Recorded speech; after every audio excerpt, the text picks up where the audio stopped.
have I gone crazy? Well, maybe, but that may have happened long ago. I don't know. Really frustrated today, this morning.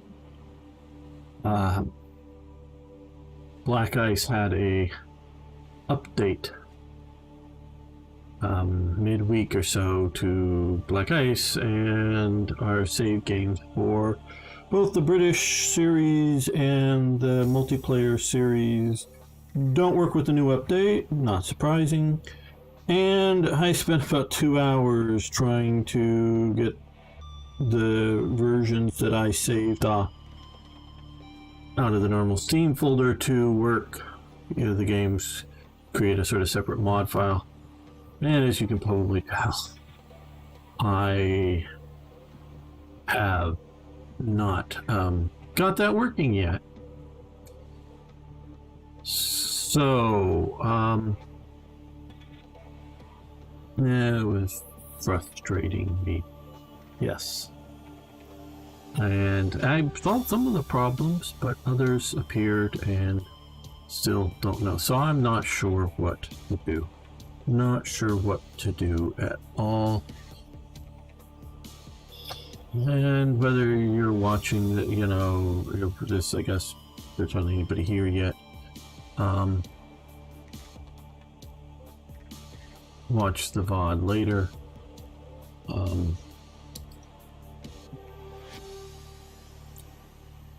You can always comment below, but I'm not sure what I should do. Should I continue to work to fix the mod and make it work? I think it can be done. I'm just not sure what and it may be something simple. Maybe something super simple that I'm not doing right. And just as I'm sitting here talking now, I'm thinking of, well, that's one other thing I didn't do that maybe I should have and would have solved it. I'm not going to go in and fix it now. It's just too experimenting to try to figure that out. But I don't know. I really don't know.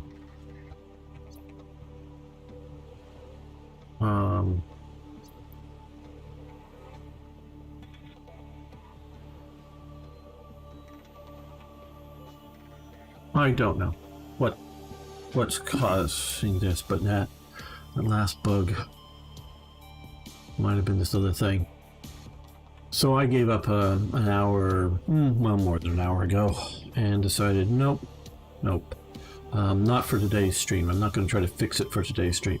But what I guess is, and I'll probably have to make a video when I do, is it better to fix it and continue the British series and continue the multiplayer series? Or is it better just to start over both of those, or start a new series? I don't know whether it be British or something else. Probably something else.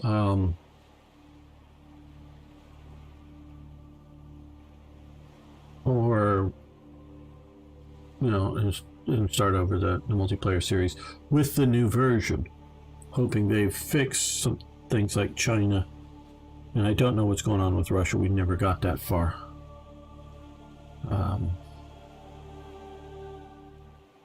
So I don't know. I just don't know whether I should fix the problem. I'm still pretty sure I can. Just takes time, effort. Ran out of a bit today to get that done.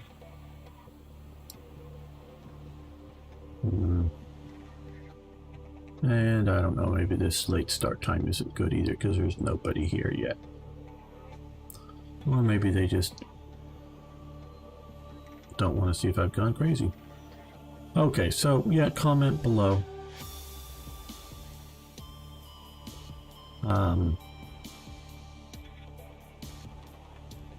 Maybe I do need to move it back to 8 because everybody's expecting it then.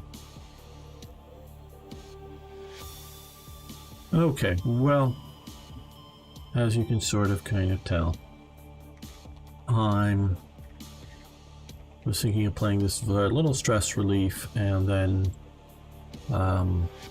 talk to any audience that might show up to see if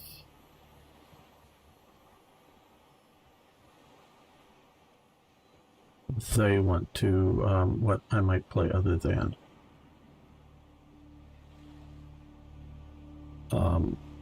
this or Hearts of Iron.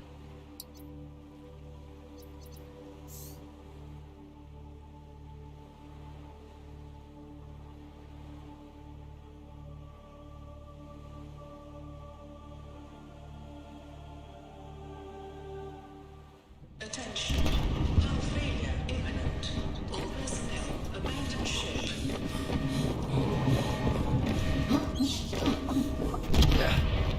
No, that's a lousy. 3, 2, 1. Okay, we're gonna redo this start.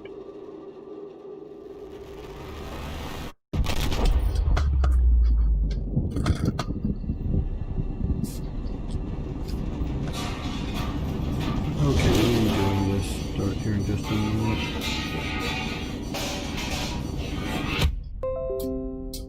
Alright.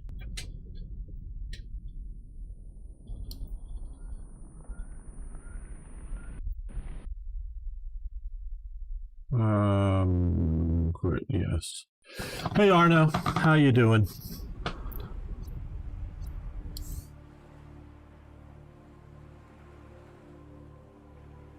I started a couple minutes early and had a bit of a talk.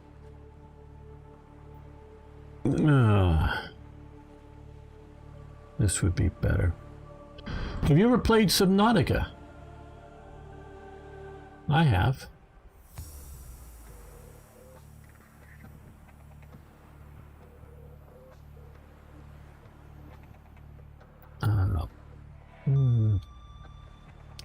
Okay.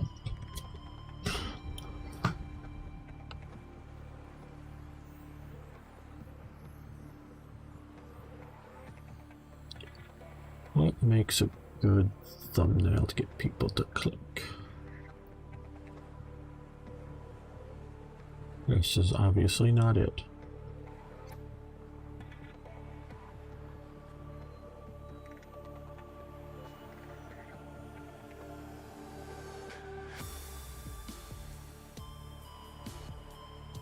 Well, cool, Arno. I don't know 2 Point Hospital, but good, you got it. Should I do game giveaways? Would that boost my popularity? Because I want to be popular. Of course, because, hey, why do this if people don't like what you're doing?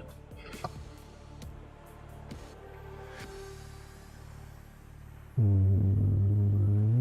isn't that showing up there? Where is it? Maybe it is.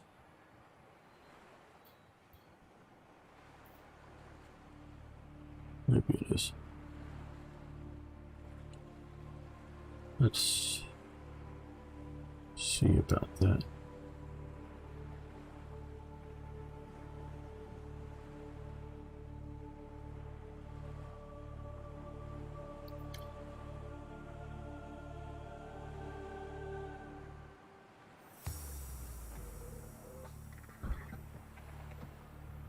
Yeah.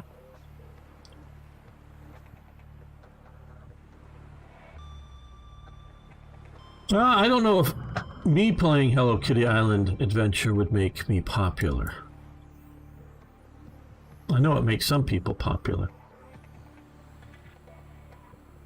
So yeah, I couldn't get the saves to work for Black Ice. Hearts of Iron 4 Black Ice to work. Or couldn't get my old saved version of it to work. After about 2 hours of playing with it, so I'm rather frustrated with it at the moment. I'm sure I can get it to work, and actually is, after starting the stream, I've thought of something that may have solved the problem if I had done it. But I don't know whether I should, in future, try to fix that problem and continue those two series, our multiplayer and the single-player British series, or just start new series with the new versions. I don't know. But I'm a bit stressed at the moment. So I thought I would play a little Subnautica, and then if people show up, maybe we can talk about something other than Hearts of Iron 4 to play today, other than Subnautica, unless everybody wants that, but I don't think they do. We will see. But I want to start out here again.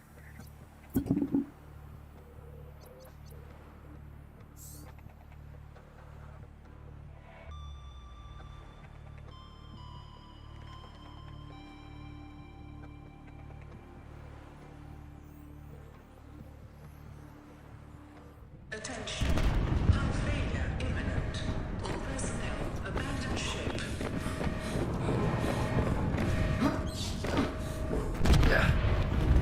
Launch in 3, 2, 1.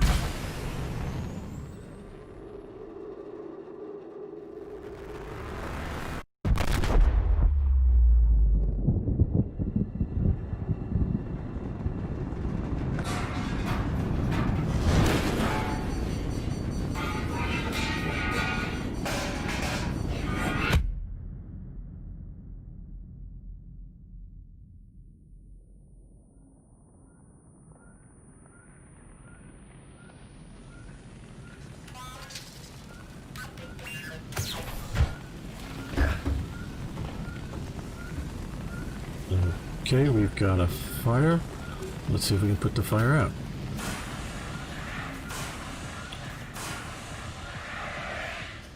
Yeah, I know, and about going for it. I love this intro.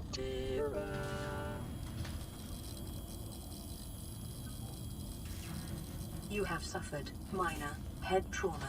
This is considered an optimal outcome. This PDA has now rebooted in emergency mode with one directive: to keep you alive on an alien world.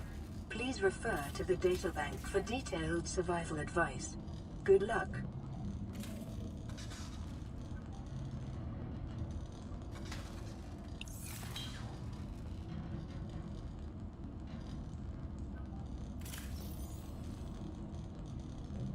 It's current dog thing. Hey, Lum.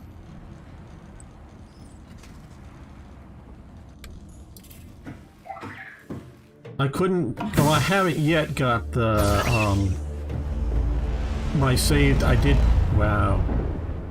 Yes, and yes, I played this before. We are stuck here. Aurora suffered orbital hull failure. Cause unknown. 0 human life signs detected. So we have a life pod here. We're in the water. There's our crash spaceship. Other than a couple little things poking up here, doesn't appear to be any land around. So I haven't got it working yet. I thought of something after I started the stream that might get it working. But I was just getting really frustrated and felt I would do some stress relief. And then maybe after doing some of this, if we get a consensus of something else other than Hearts of Iron 4 to play, we might do that. Okay, in the water. We're in the water. Okay, we're gonna pick up one of these.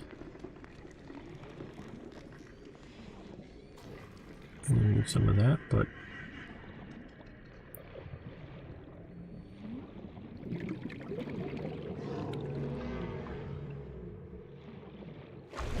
this is stress relief right now.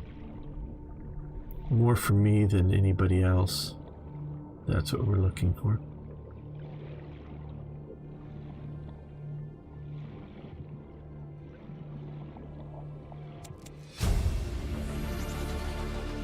New blueprint acquired. Life on this planet grows in unusually distinct and diverse ecological biomes. Further study recommended.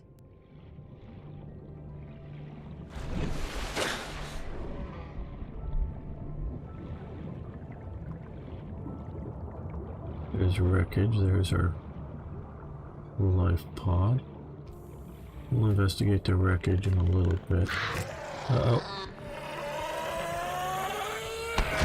Ouch, that hurt. Okay. But we want to get the sulfur there.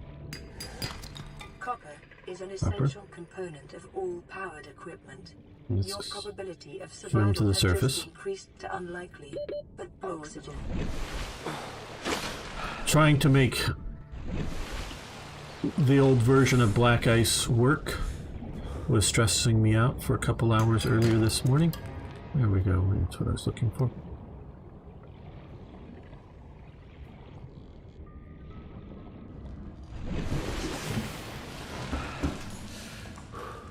Okay.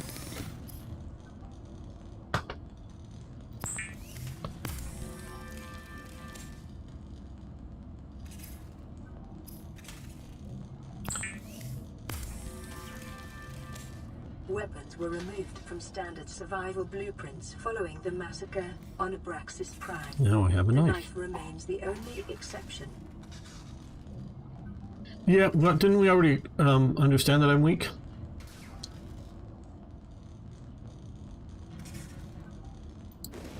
Well, yeah, one of the things to do is... Ooh, that looks dangerous. Is to figure out what other than Hearts of Iron 4 maybe I should play for stream today.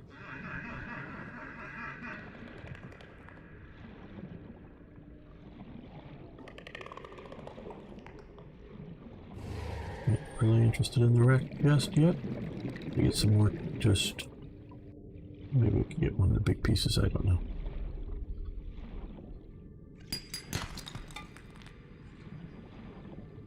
It's copper. Oxygen. 9 seconds.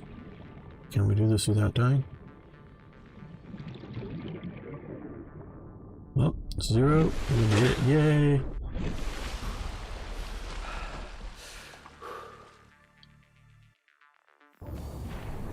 Okay. You didn't like the SGS Africa Core thing, I know. Do you have a suggestion?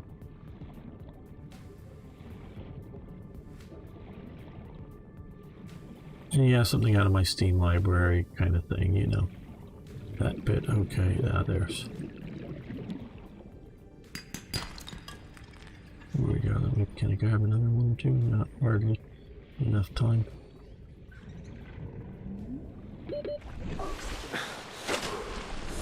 Hey, Toy Jet. Steel Division 2.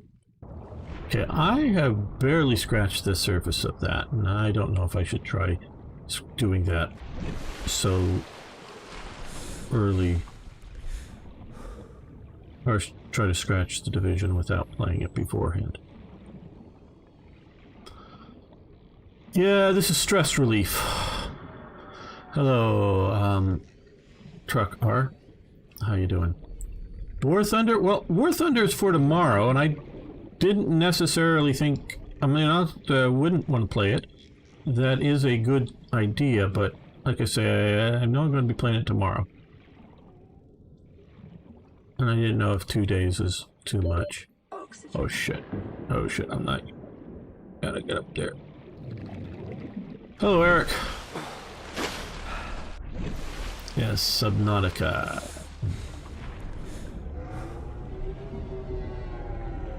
Big scary noise out there. Right. More noises. Where's my life pod? Oh, and there it is. We're gonna go over this way.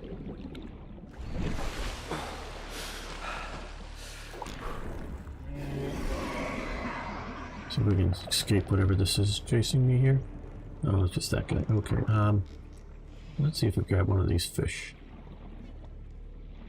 New creature discovered. Hey, discovered a creature with a sad face. Sad face creature.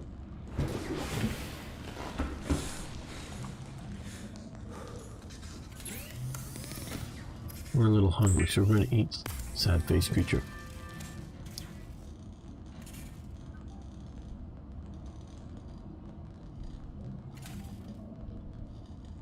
Cool, trucker. That's always getting a new computer is nice to do. Okay. Lubricant. We're gonna need a repair tool.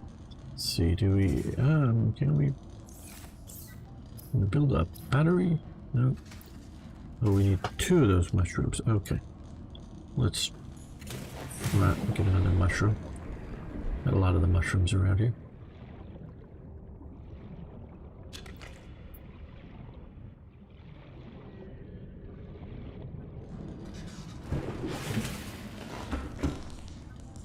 Yeah, looks just like me.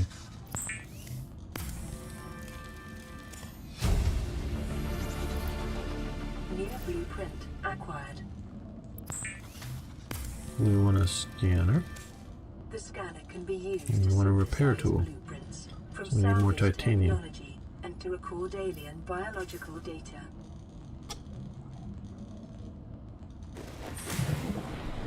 Uh-oh, getting dark, getting dark.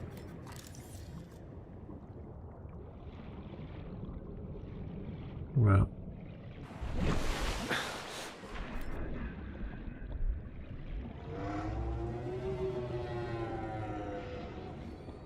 More scary noises.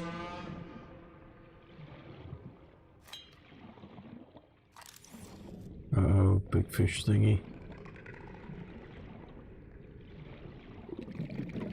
You need a water counter. To what? New What does it blueprint counter? acquired. Okay, 15 seconds. We need to Oxygen. swim up. Swim up. Swim up. Okay, so we've had a War Thunder suggestion. Would 2 or 3 of you want to play War Thunder with me now?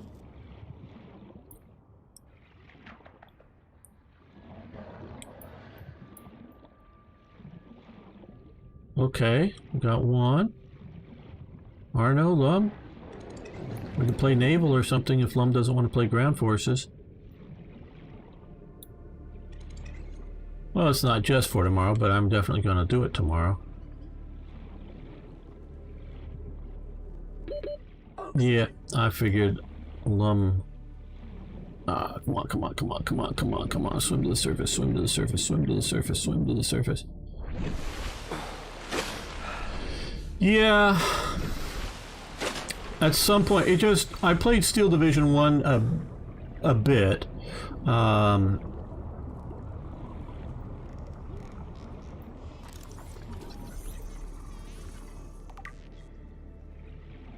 And a little sort of stress just because it's a real-time game that's actually pretty good, but Simulator, War Thunder Simulator, no, I don't really play much of that, and that probably is not good to do right now. Let's swim out there and get some of that. Men of War, yeah. Or scary noises.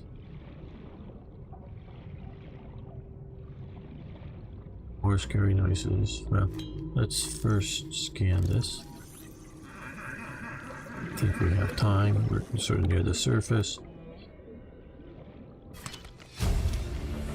Okay, go up to the surface. Blueprint acquired. Yeah,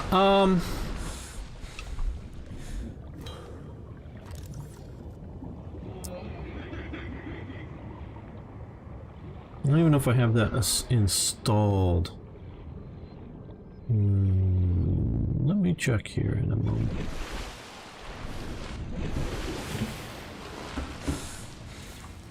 Okay.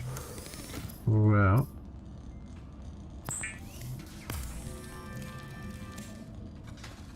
There we go.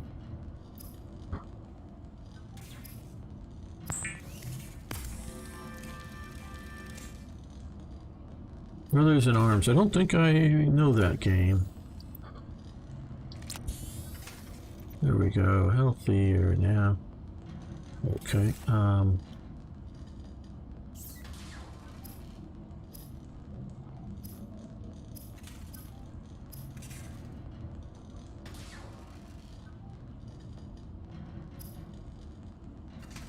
Swim fins. We need more rubber. Do we have? Yeah.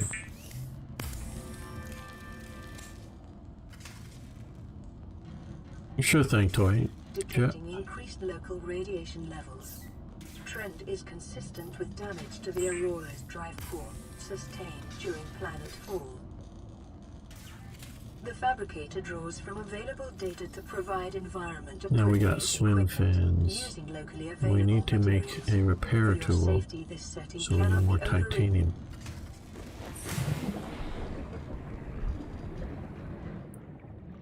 This has changed a bit since the last time I played things. Yeah, it's not a huge change maybe, but... New creature discovered.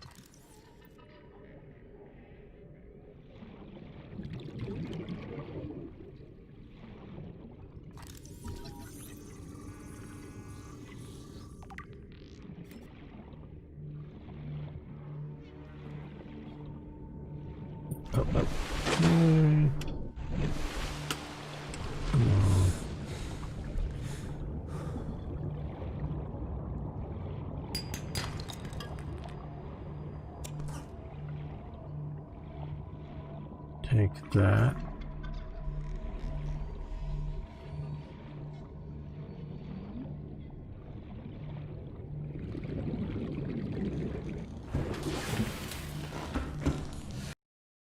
Let's take a look over there at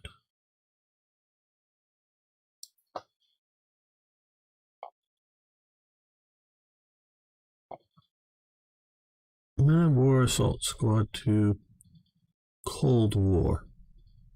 Is that what we're thinking of? Oh, Toyjet, is it? Okay, you're back. Is Men of War Assault Squad 2 Cold War, is that what you were thinking of? No, 2. I have Assault Squad 2 Cold War and Men of War Assault Squad. Those are the two, and it's the Cold War I have installed. No, okay. Different game. A different version of it. No, don't have that game right now then.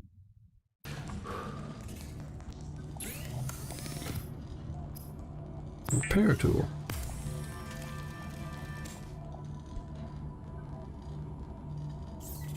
We could use some food. Cook this. The fabricator cooks small organisms while disposing of the skeletal structure, bodily fluids, and internal organs, thus rendering them safe for human consumption. See if we can repair this.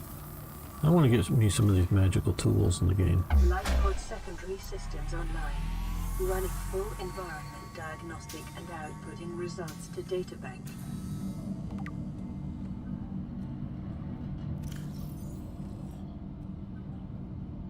Category 3 ocean planet, oxygen, nitrogen. We support Leviathan class predators. Yeah, so no assault men at war assault squad. Let's see, what do I want to try to put together next? O2 oxygen tank. Oh, we just need 3 titanium for that. Okay, well, what I have is a big hunk of wreckage that we'll try to put some titanium together to create an O2 tank so we can stay down longer Yes, well, now a hike. Acquired. High capacity glass. More titanium and silver ore. Okay. So what next on the survival? Well, we need to get some water. So let's go for some of those little purpley bladderfish. There's one. Come here. Oh, New creature discovered. Alien life forms may have unexpected applications. Utilizing alien resources is a proven survival strategy.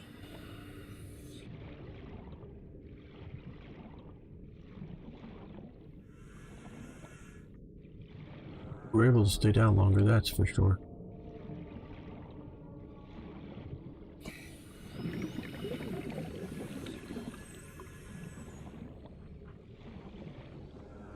Here's another purpley fish. Oh, there's a big shark thingy. Well, I guess more of a fish alligator thingy. Oxygen.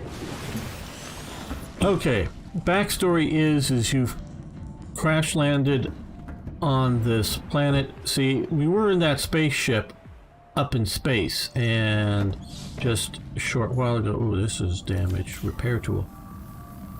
We want to repair this. And we came down in this landing pod.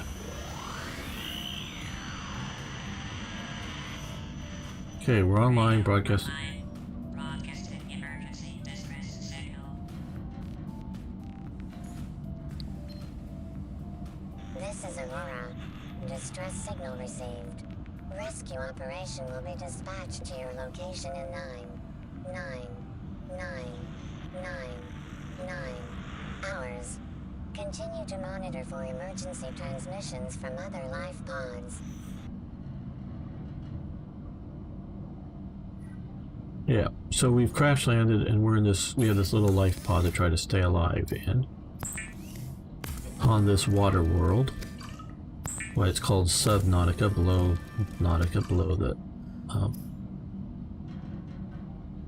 the sea.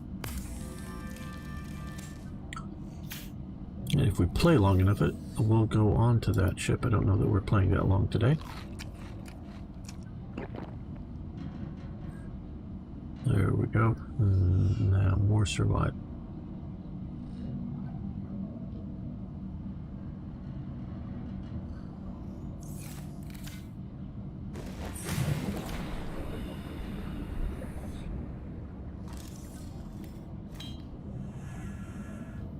Oh, we could leave the fire extinguisher here for now.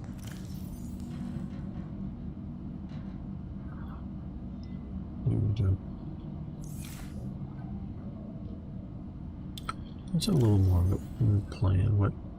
Yes, counter on.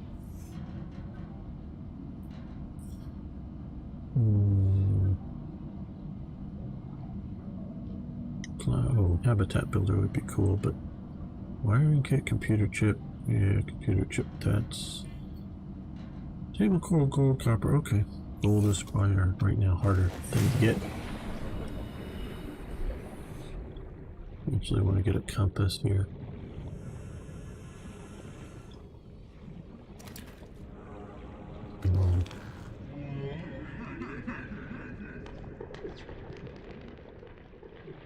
Well, let's scan this guy. No, scan him. Then catch him.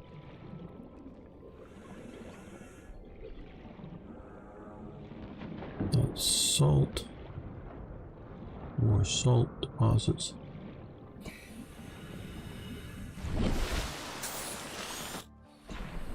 Okay, well.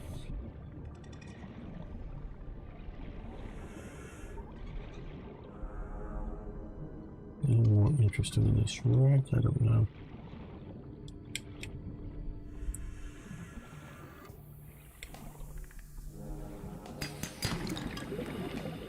Oh, those are sort of fighty fish. I want to get in a good fight.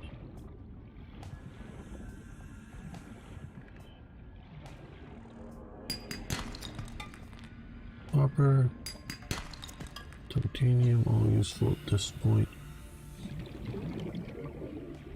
Deep down, we're deep down. Scans suggest this biome supports extensive biodiversity and connects to a number of small cave networks.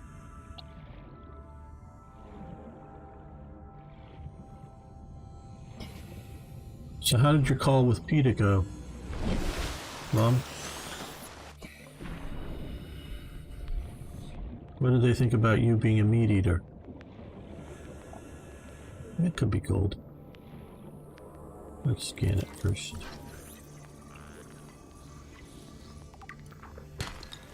Yep, gold. There we go. Needed that.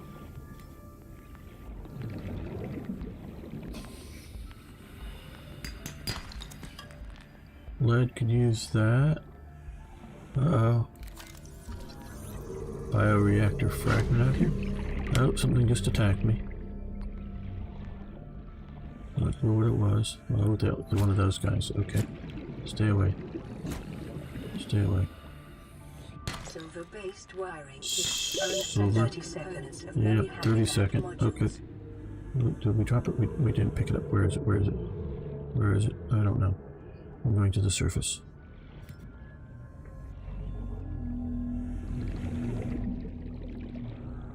Hey, Alexander. Hello. Oxygen. Good to have you here. Okay, eating a hot dog. That actually sounds pretty good. Yes. I don't know what to do, Alexander. What to play, so I'm playing this for the moment. I don't have Assault Squad 2, so that is right now out. That was some people's suggestions. Oh, another silver. Nice. And hanging out with all you guys. You guys got any topics you want to talk about? Just about anything acceptable for YouTube I could talk about right now. Bacon burger. That could be good. That could be real good. Is that bacon with a hamburger or just pure bacon in a bun?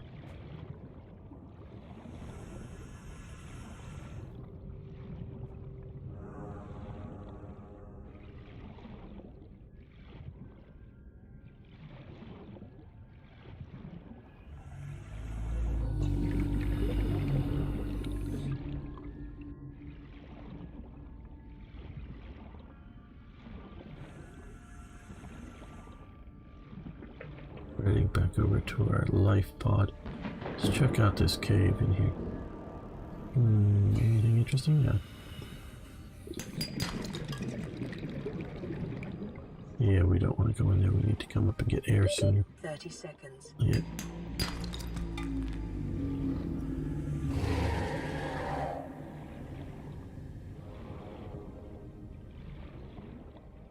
It's the superior bacon.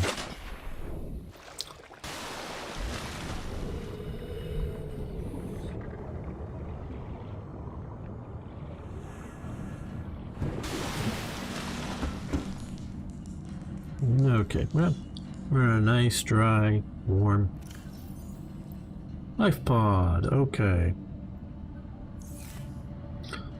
Let's do a couple of bottles of water.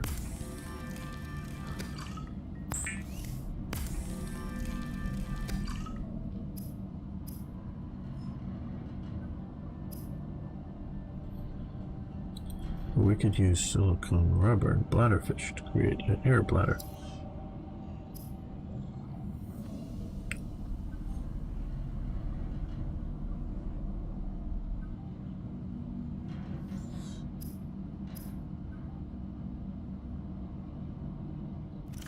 An air bladder would be cool. Help us get to the surface faster.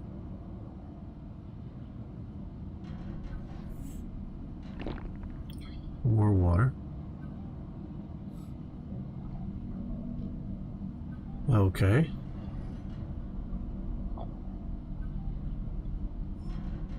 You're confused. Well, I'm very confused, so yay. We can use more sea glide parts.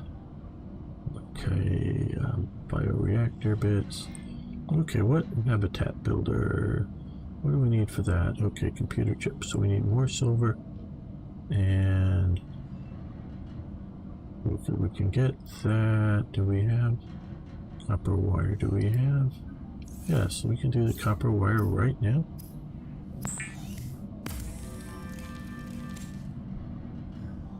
Okay, and yep, let's go get some table coral. It's all over the place. And of course, as I say this, can't find any now. We can find some pretty soon here. But I just saw this. Grab that titanium outcrop. Where's table coral? This isn't it, I know, but over here we're grabbing it up. We could use one of the battlefield. Where do you go? There you are. Grab you. Gotta get my hands full so it doesn't always pick up. Where are we? Yes. There's table coral right over there. I see that. Lots of table coral. We need a couple of these. Grab them, grab them, grab them, grab them, grab them. Well, we can scan you here.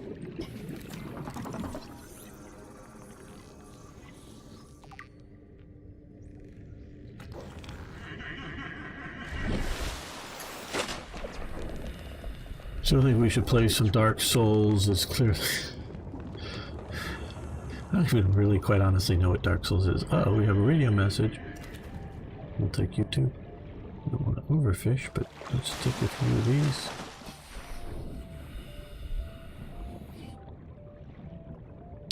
That's your stress relief.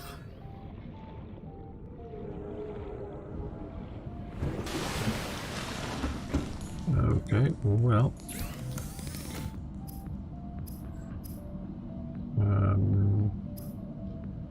What do we need? Oh, silicon rubber for that.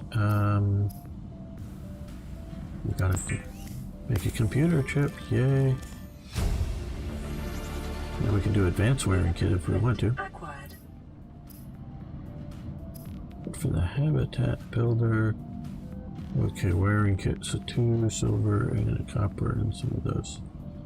Okay,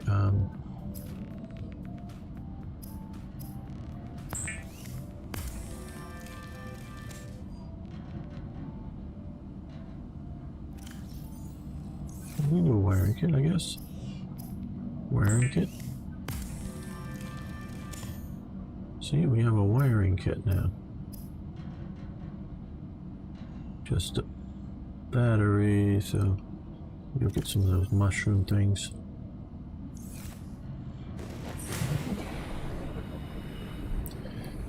Hey there, Wargray. Yeah, I'm just playing Subnautica for the moment while figure out what I was going to do other than Hearts of Iron 4 Black Ice, and we really quite honestly haven't come up with any other thing. Well, I don't know that this is good for my audience because they want historical wargaming, and whenever I try to do other things than historical wargaming, Builder 2 is designed to construct habitats capable of withstanding extreme environmental conditions.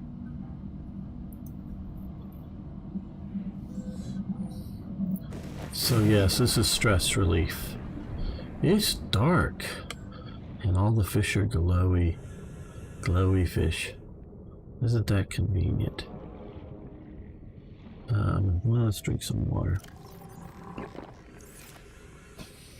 Glowy fish, yay! See if we can scan a few of these.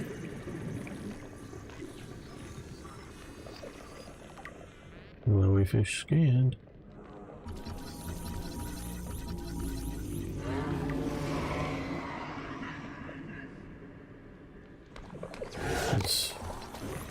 Scan this thing here.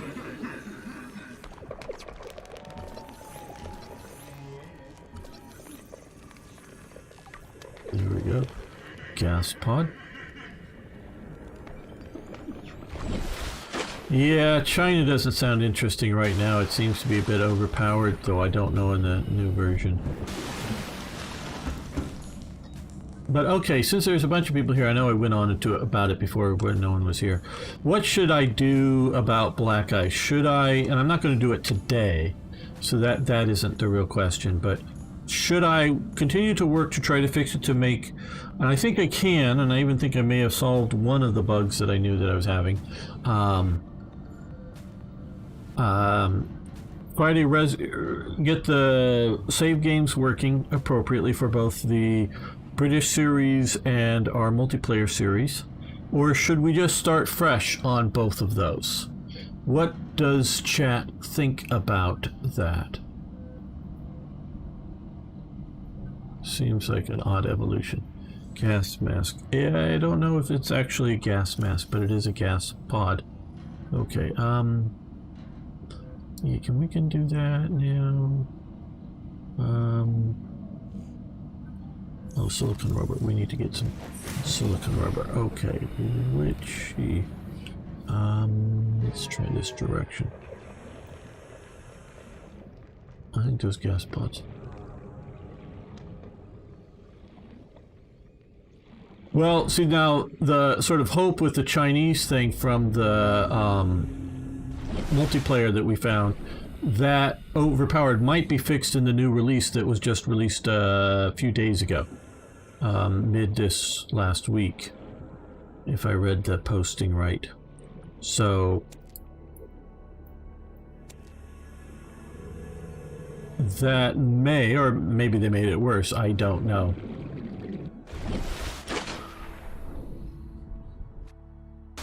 Now we're talking, just be clear, everybody, hi, those of you who showed up. I'm talking Black Ice for Hearts of Iron 4 at the moment, not for 3. So, geez, but start Britain in 1939. Well, I don't think there is a 39 Black Ice start. Arno? So you may be crazy. Caution. Continue. Hey, Jaden. Detonation of the Auroras. Drive core may result in a point of detonation. Continuing to monitor.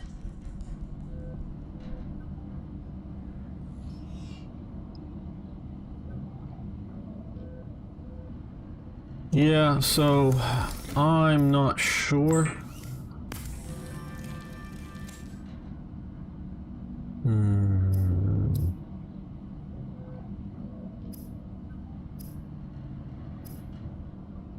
Air bladder, that's what we're working on.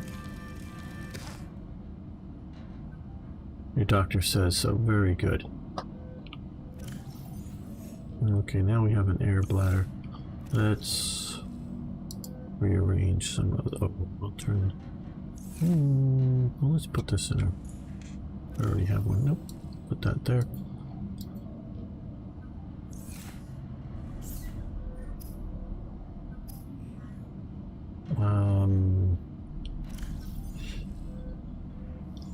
There's some crystal out there, I think. I thought I saw some crystal. Look down in one of these areas. We're diving deep, down into a cave, There we are. We're in a cave, everybody. That's not a good sign. Those are... Yeah, ouch. Wasn't so painful, but still. Nope, a fighting fishy thing. I think fish that likes to fight you. I think it's a territorial thing. Ooh, there's the pond.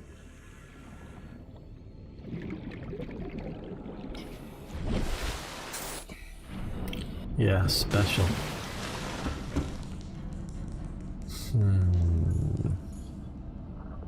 Let's listen to the radio message. Receiving pre-recorded distress call, laying back. This is LifePod 3, uploading our coordinates. We're plugging some holes in our emergency sea glide, so if we're late for the rendezvous, don't panic. Also, don't go home without us. Seriously. 3 out. Signal location uploaded to PDA. Oh, we found out where there's some other survivors. Maybe we should go see and help them.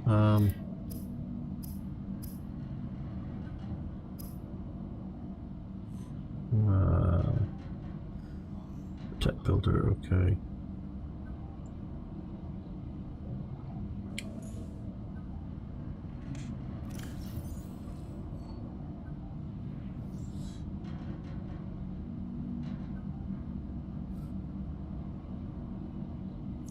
Right. Okay.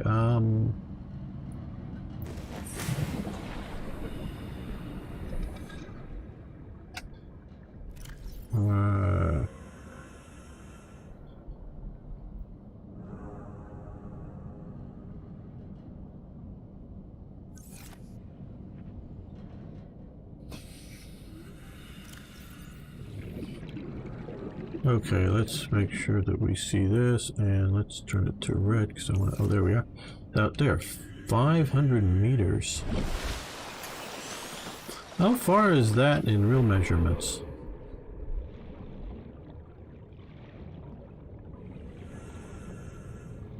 Okay, so right now the consensus is to go to restarting in black ice, people think. Now that's something I could even do today if we want. But you see now, one, I quite honestly not, yeah, I do get sort of sick of playing 1936 over and over and over in various games. You know, Hearts of Iron 3, Hearts of Iron 4. Be Ice France, well I've done it quite a long time ago, so it's probably changed a lot. Well, I don't know if it was Black Ice, but it was France. Actually, that did cross my mind earlier.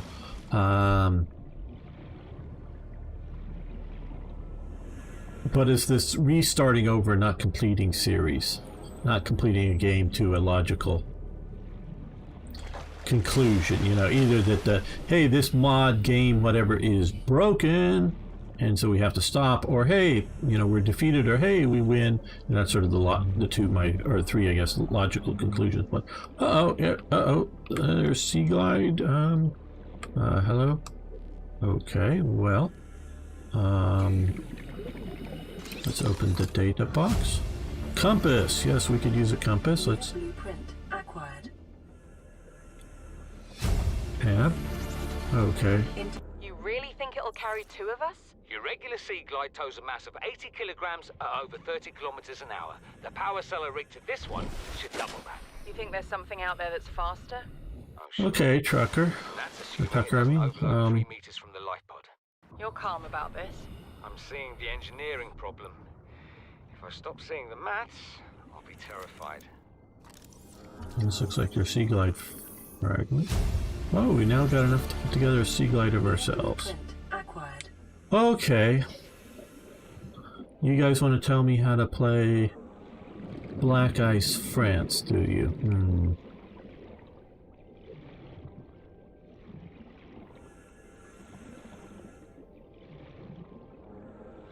Yes, do it. I don't know, it says do it. No, American football fields. Why would we... I don't know. Why are we even going there? I don't get that. Soccer. I finally figured out there, you know, sometimes there's a language problem between different cultures and groups. You know, even the English use different language than the Americans do. And I know in this modern world they're trying, Black Ice France is also known as masochism. Yeah, I figured we'd get overrun. Okay. All right. Okay. So, but there are certain games, shall we say, that are more traditionally played by women, in certain games that are more traditionally played by men. And so this is really sort of how it is. I figured this out, that soccer is an American game primarily for women.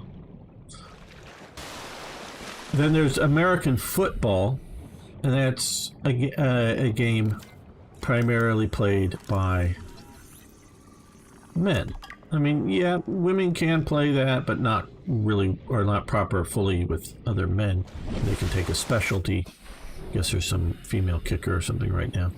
And then there's football outside of America. I don't know what we're going to call it. And that is a game mainly played by men.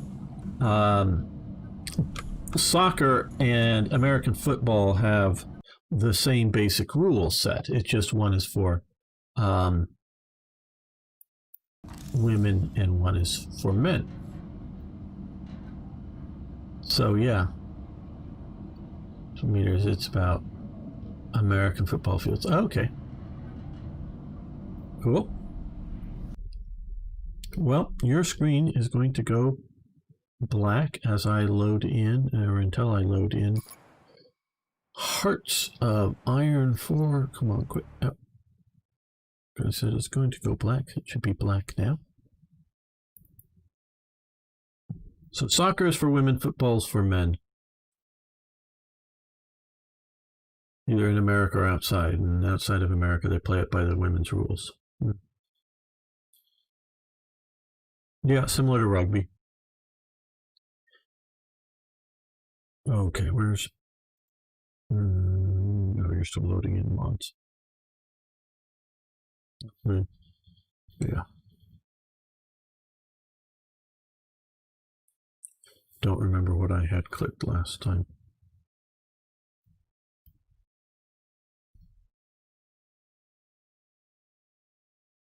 Yes, Jaden, it is. It's terribly. I have 0 mods enabled. Why isn't it? I really do hate this current mod loading thing compared to the old one, which worked just so much better.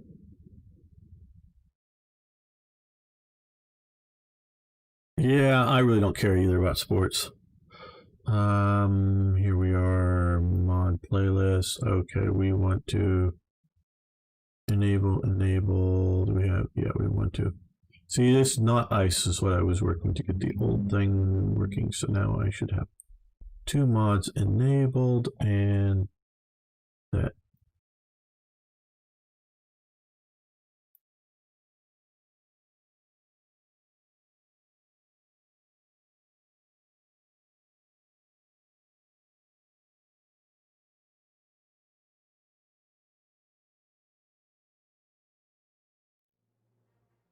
You mean as in Yankee?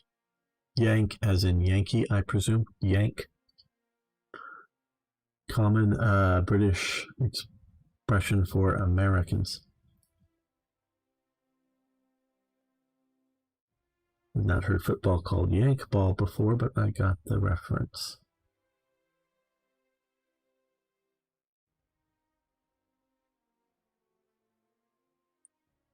Yeah, you've seen black ice coming up on the screen already.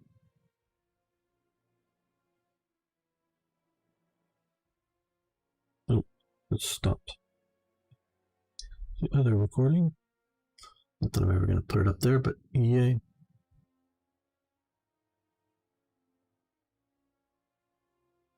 Hey, Harry. We switched. Not quite sure that reference, but what context? New game. New game. So far, the consensus has been the French Republic.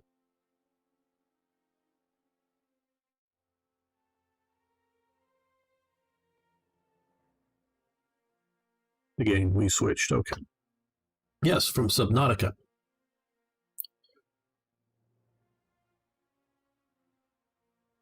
Yeah, American football is a bit longer.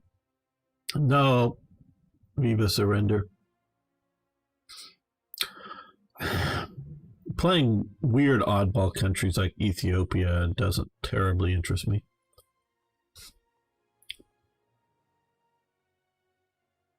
Okay. Blame Lum, other countries. Blame Lum. Let's see. Let's blame Lum.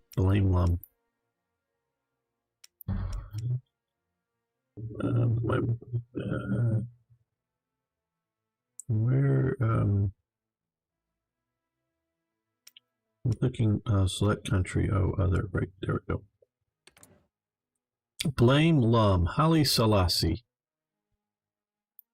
But it's a Lion of Judah, I believe.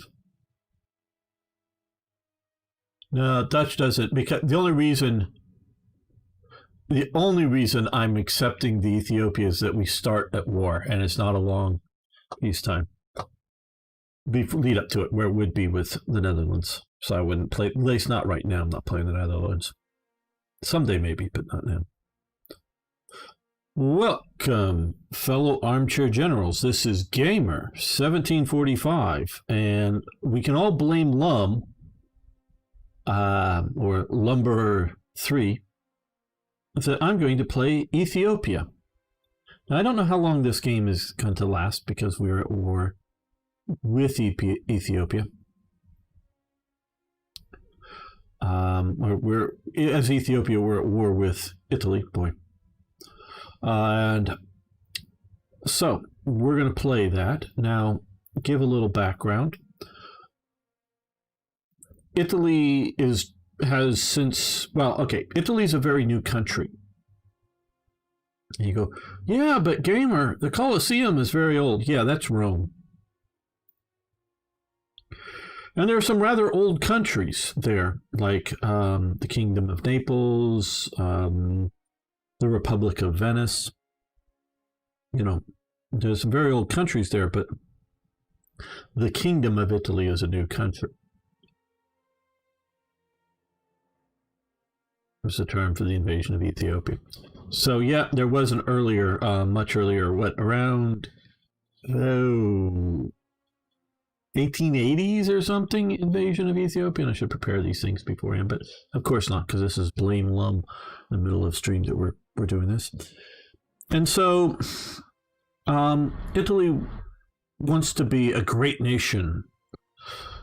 And what do great nations have? Empires. Okay, so they're busy trying to build up an empire after unifying themselves under Garibaldi. He's not the king, he's the sort of driving force. It's currently the reign of Victor Emmanuel II, I believe, in Italy. And so they're trying to build up an empire, and what under the fascists they call the fourth shore, the sort of, I don't know which one's 2 and 3, but east, west, south shore of Italy, and this is the fourth shore. They've been doing that, and also, so they're picking up not terribly popular parts of the world down here. And Mussolini wants to recreate the great Roman Empire, wants more empire, and wants a training war as well. So he, and this is one of 2 non-European colony territories, and the only basically old consecutive rulership country in all of Africa that had not been, and only is briefly conquered by Italy, and during, from 1936 until, 1941? Did the British finally kick them out? And of course, after they get rid of Haile Selassie, is it conquered by the Soviets? I don't know. The other country, which is set up as under President Monroe, set up as a place for former black slaves in America who want to move back to Africa. Liberia, which means like liberty, freedom. And they set up a two-class system, American blacks on top, Africans on the bottom. So, but Ethiopia has been a continuous I'm not saying there hasn't been shifts in royal families, but sort of a continuous kingdom since almost back, I think, Sheba was a real person, the Queen of Sheba, and King David of Jerusalem. So I don't know if it's quite that continuous, I should say, back to that time period, but it's sort of like that, and they've remained free. Mary Nostrum and rebuild Rome. Well, we're talking right now, of course, with Ethiopia. Wasn't the third Ethiopian war? I'm not sure.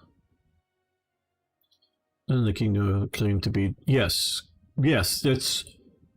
Oh, yes, no, you're right. It's Solomon and Bathsheba, not David. Solomon. Boy, you're right, Jaden. Yes, absolutely. Yes, and they do claim to be descendants of that. Now, I don't know how... Because, hey, there's, go back that far, you could have, 100,000 people descendants of the Queen of Sheba. But, yes. Well, still spears both. Of course, they had guns, but not enough. Yes, David, Solomon and the Queen of Sheba. Yeah, I believe it is Solomon. You're right. Again, I'm not preparing anything. I'm just going off of fuzzy memory right now. So yes, and there is a very strong tradition that the Ark of the Covenant may have come to Ethiopia. Definitely the Ethiopians believe it. I believe an ark did come to Ethiopia. Now, is it the one and only Ark of the Covenant, or I believe something was taken from, the kingdom of Israel or Kingdom of Judah, whichever. Which was the big one? Does anybody remember? I think it's Judah is the big one. The small kingdom is Israel, because they both existed at the same time at one point. Okay, we have somebody here. Yeah, followers. No, thank you. I do think some sort of ark did come to Ethiopia, but I don't know if it was meant to be, a counterfeit or just a symbolic thing, or whether it was the real one. But we're sort of just fuzzily putting it in. But I want to stress that this is a legit country and legit civilization. This isn't a bunch of tribal groups. Now, there are tribal groups in and around what is Ethiopia, and this does actually help the Italians, because there are particularly Muslim-based tribes and ethnic groups that are anti the Christian Ethiopians, and since so they sort of decide to side with Mussolini against Ethiopia for hopefully better situation under Italian rule than Judah. Judah's the bigger one? Okay, because Israel and Judah were both at the same time. I forget which. At least for a while, they were existing at the same time. Oh, thank you, Arno. And those of you on, of course, YouTube can subscribe, and those on Twitch can follow, and I will be streaming only on Twitch tomorrow for YouTube. So if you want to catch, and that'll be War Thunder tomorrow for the drops, and I'll be doing that tomorrow. If you want to follow the links over there. So this is a legit non-European government that has survived on its own. It has almost zero industrial base, though. We will see, and I wanted to say all this before we got. Oh, we're still clicked on up area. Before we got over here, as sort of saying lots of there. I mean, as in a modern industrial situation, there are spears and bows and whatnot, but they, other than sort of what we would think of as blacksmithing, no sort of metalwork beyond that. And so all of their arms, all of their ammo is imported. So we will see how this goes. Now in 1935, and we've jumped up more almost to current time period, Mussolini wants to expand his empire, so he invades Ethiopia because he believes it's easy pickings. Going for either French or British territories is sort of out of the question because in 1935, Italy's primarily allied with correct checksum. Okay. Oh, hell, what the hell are we getting all this crap for?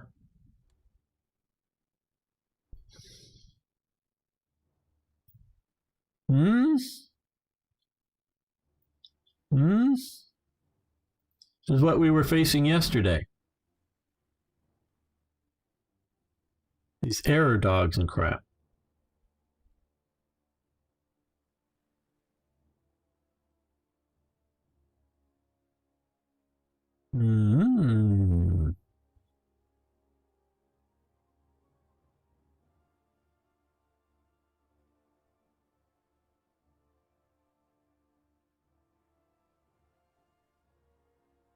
That was a nice intro, too.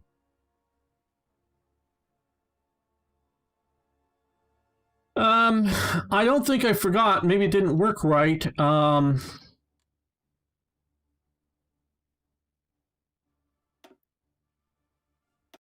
may be able to fix that, but well, we're just going to keep going here because I don't want to. Let's see if I can fix this quick in this episode. You can jump forward if you don't want to watch the black screen. Okay.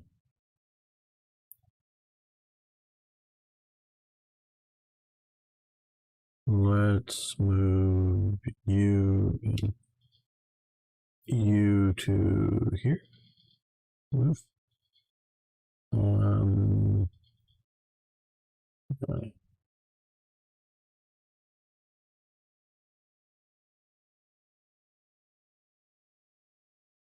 Move to there.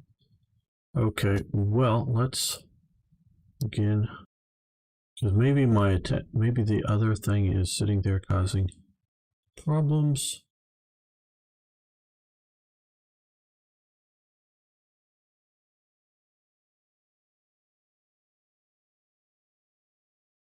Yeah. Let's come to mods, manage playset. Okay, I want to make, oh, not ice is still being shown. He's here. Oh, damn. This is what really sort of was giving me problems earlier. Why is it having not ice here? Oh.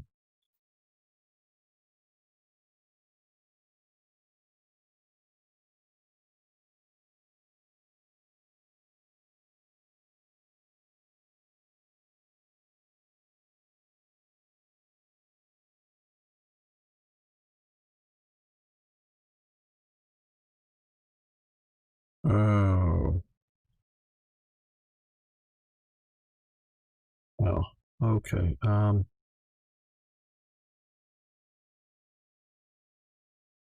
Okay, let's see if we can do this without black ice. Just plain vanilla Ethiopia.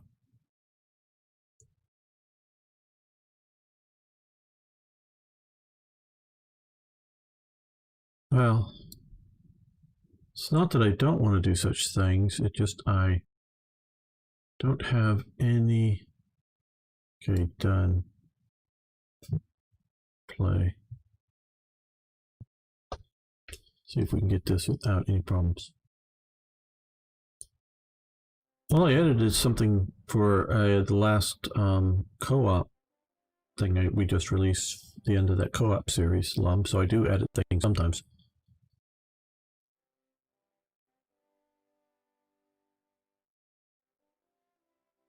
And it looks like vanilla is working. Yay.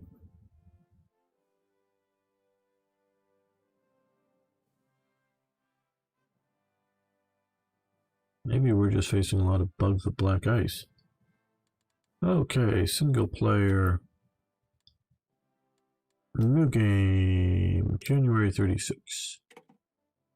Okay, other countries, select.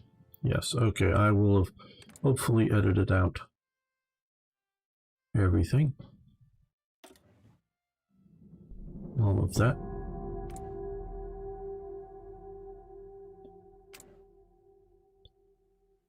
Welcome sort of back, fellow armchair generals. We will hopefully have edited out the skipped portion of it. So back to where I was. Mussolini, Italy, is primarily allied with France and the United Kingdom, left over from World War I, of course. And it being a fascist nation wasn't overly upsetting to France and Britain. I'm not exactly sure why. It wasn't seen as if, hey, yeah, our best buddies Weimar Germany, and we're France or United Kingdom. Oh, Hitler's now in charge. The Nazis are there, and we just roll with it. No, which probably would be inappropriate. Or if the communists took over, they probably wouldn't just roll with it. But they did with fascist Italy, which would allow you to join the Allies. I don't know. Don't know, Arno. Never played Ethiopia before. Now, from some of the writing at the time, I do know people were concerned about fascist Italy, and I'm talking, in the 1920s and early 30s. But fascist Italy wasn't doing anything terribly outrageous. It still, which would sort of allay fears in Britain. And trust me, I know we sort of jumped back a bit, but we're all getting to Ethiopia here. Allay fears in that it was still a monarchy. Victor Emmanuel II was still king of Italy. Although a lot of the other leftist parties were banned, there was still some conservative parties, and then there was the fascist party. And in France, of course, you had various fascist and socialist factions all vying for control. So that being just sort of Italy fascist, that wasn't a big concern. And like I say, Italy really hadn't been doing anything terribly strange. Now, in 1935, Mussolini is getting concerned with this rising new power to the north of this National Socialist Germany under Hitler. And the British were monarchies. Yes, the British were monarchies. Yes, that's right. And they were, Italy gained territory, mostly at the expense of Austria. And I'm not just saying Austro-Hungarian Empire, but from Austria, from it. And so, from the end of World War I. And so they're quite concerned about a rise of Hitler. So Mussolini is negotiating this, and I think it's February. This is jumping ahead of 1936, I think it is. He signs, and he's also a bit concerned with the Allies allowing German rearmament. And first, the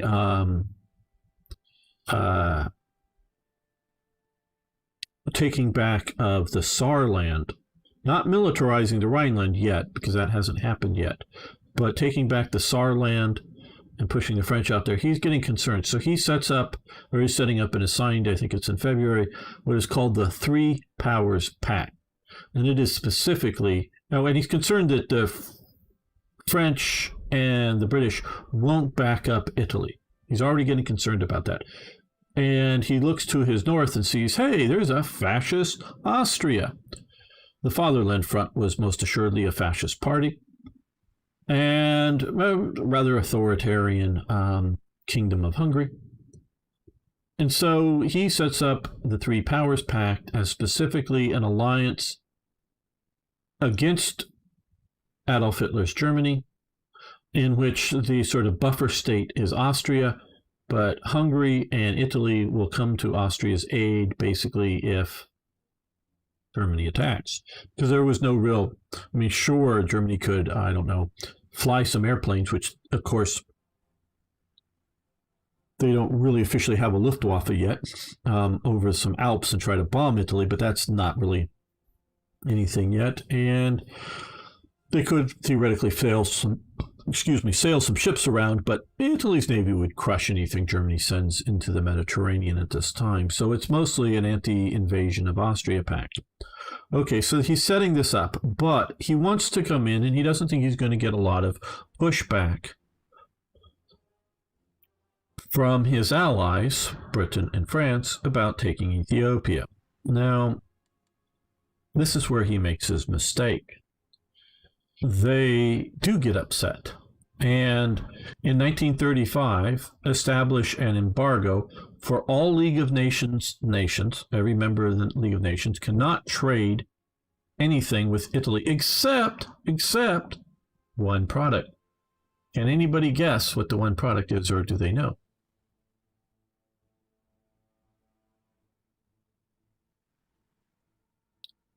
I'll give you time to answer there. You can put it in the chat below. And I doubt you can. Yep, Jaden got it. Oil. The one thing that people could still sell Italy was oil, which is probably the one thing. No, they were the exporters of pizza. They didn't import pizza. Is the one thing that you could still sell to Italy was oil. They'd yet to find any of the real oil deposits down in Libya yet, so they didn't know that Italy was sitting on an oil-rich country. And that probably would have crippled Mussolini's war effort.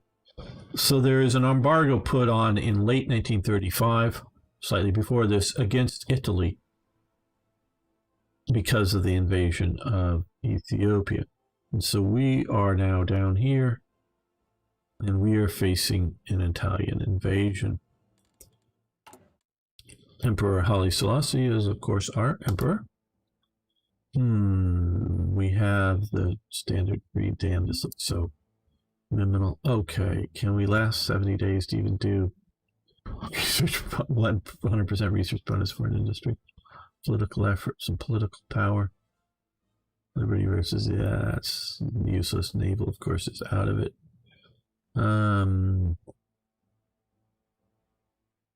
Well, I guess industrial effort is about the only thing that could even possibly be useful.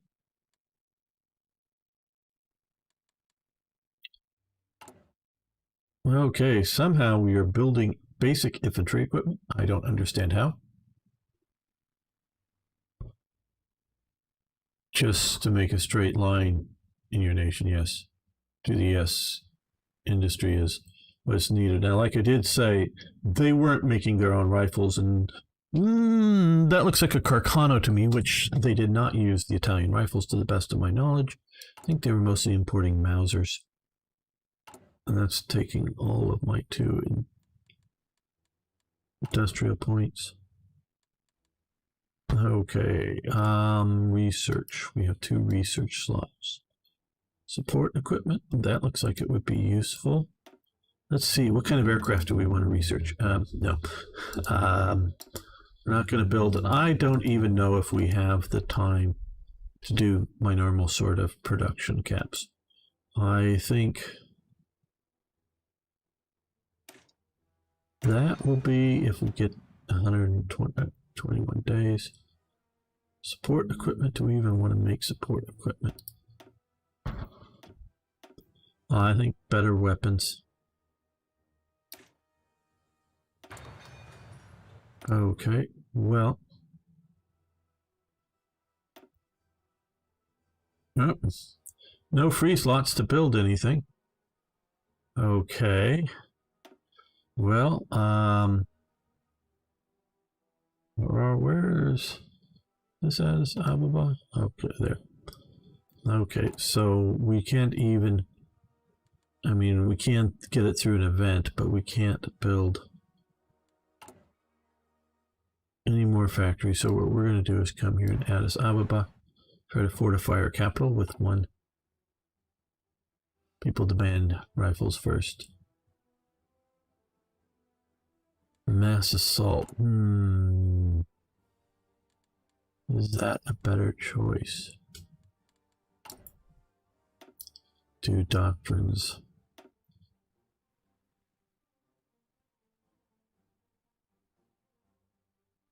Women training.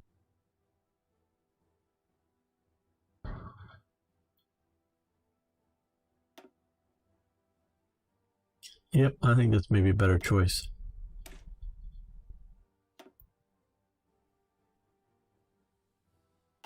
No, we don't want to do it. We want to... Oh, we got to make sure we click on the right one before we come in. The rifle. There we go.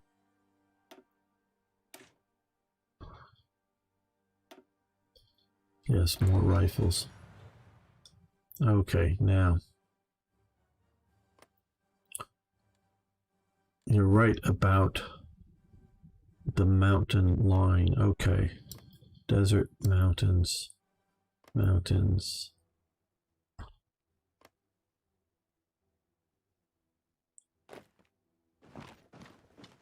You fall back to there. Okay, hills, mountains.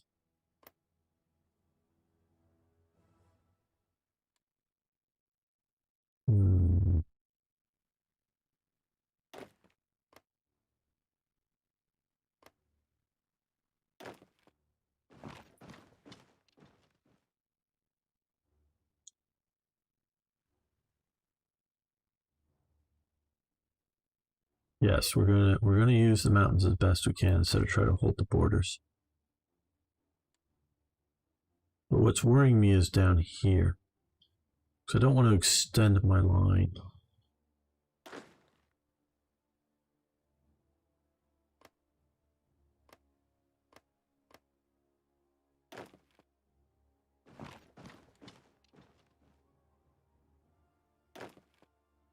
Because to hold everything is to hold nothing, but in this game you sort of have to hold some things or they'll just get...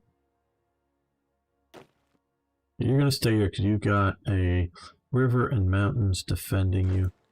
You come back into the mountains here.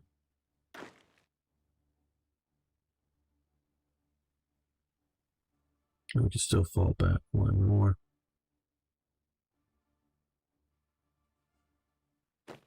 Yeah, let's move one of your divisions here. Go two this way. If we even give up that province, that would give us three mountain line, a line of three mountain provinces there. And if you're holding there, these guys could maybe fall back here.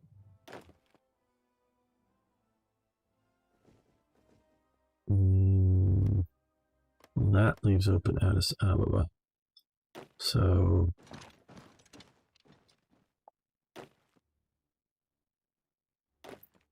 okay, so we're retreating back now. Don't know how we use any of our convoys, but okay. Let's look at these. Okay, bunch of infantry. Infantry division, less infantry.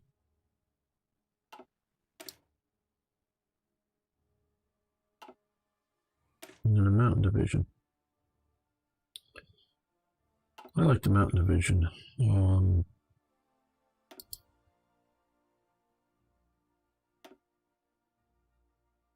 It'll take longer, I know, but if we have any chance of holding out.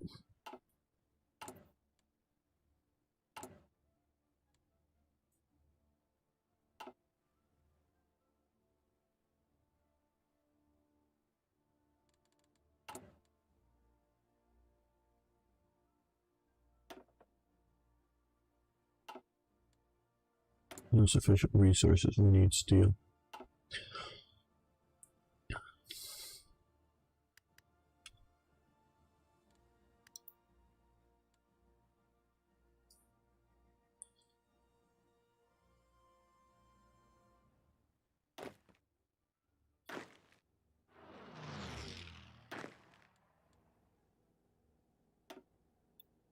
We don't even have an air force. What happened to the Ethiopian Air Force? They had one. Wasn't much of an air force.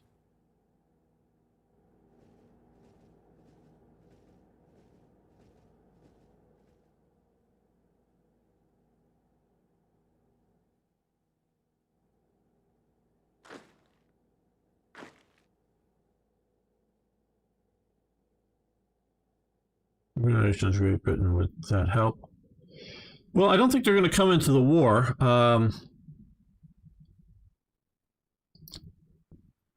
don't think, since they're not in my faction, I don't know if we can,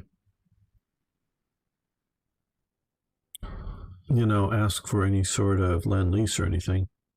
So yeah, that's...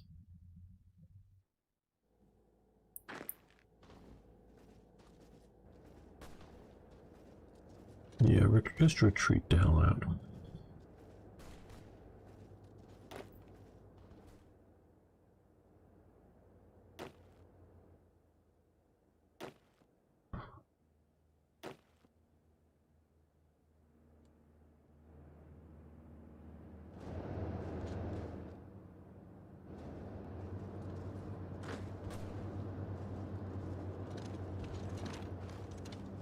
Just run away, guys. Run away.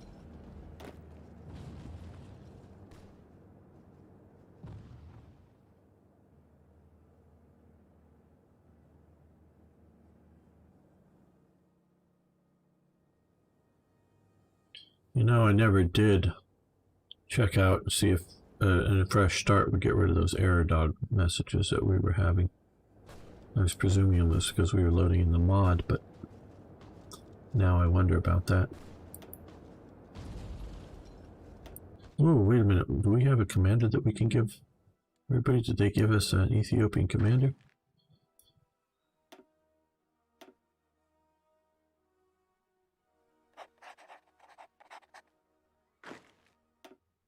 There we go. Now we got an Ethiopian commander. Let's give it a better color.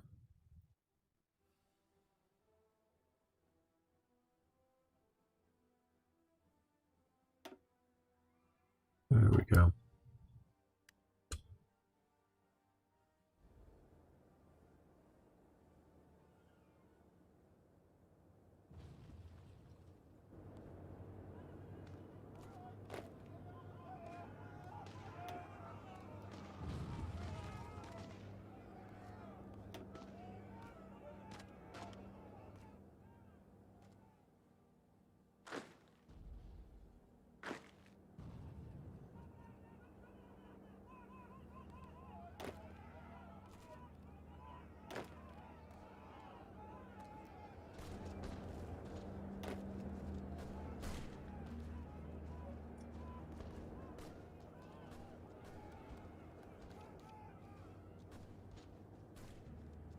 Okay, the mountain division is back to here.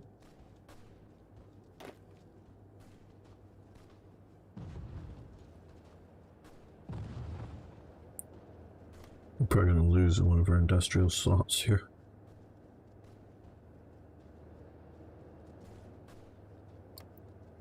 I don't know.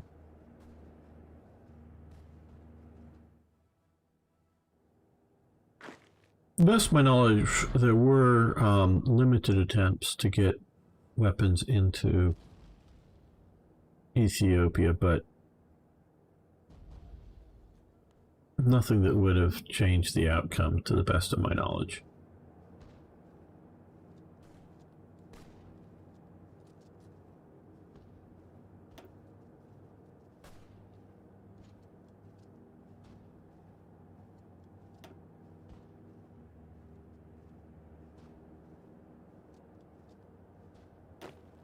You, well, yeah, you come to there. You fall back to here. If we lose this province, they can attack either here or here, and it opens up our front more. So 3 divisions here holding behind the river. We should be getting... Does it look like we are not getting any river defense bonuses? Huh? Oh, oh no, they are. Yeah, river crossing. There we go. Yeah.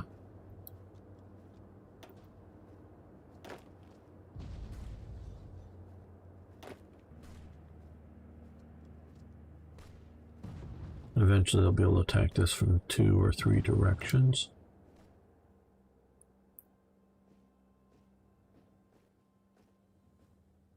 Okay, you're here. You're in the mountains. A little worried about that, so let's... From there.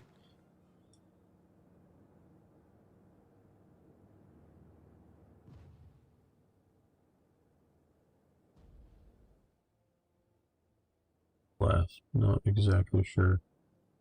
Oh, the river, yeah, penalties.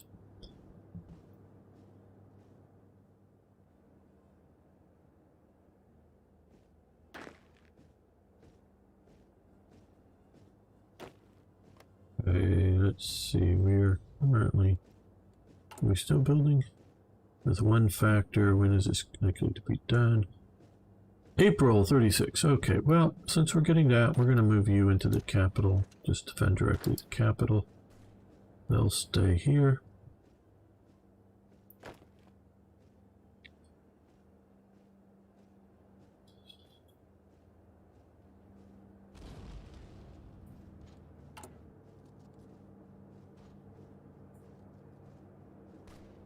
So we're currently building 8.44 guns a day.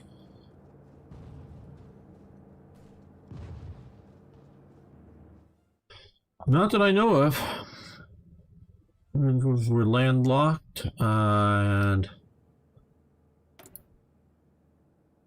they don't... Yeah, no, there's just really basically nothing.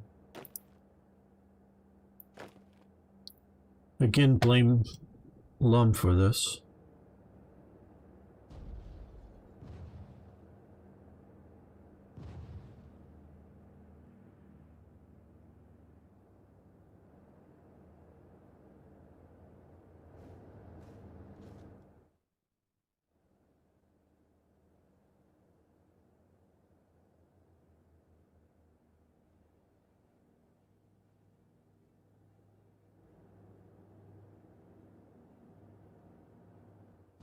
Yep, no orders are assigned.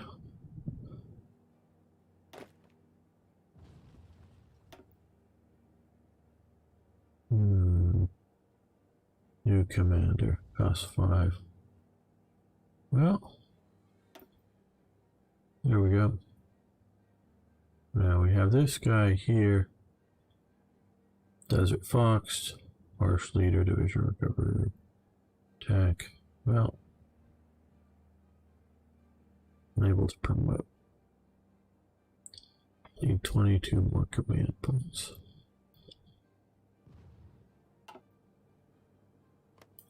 You know, there is, well, this interesting that they don't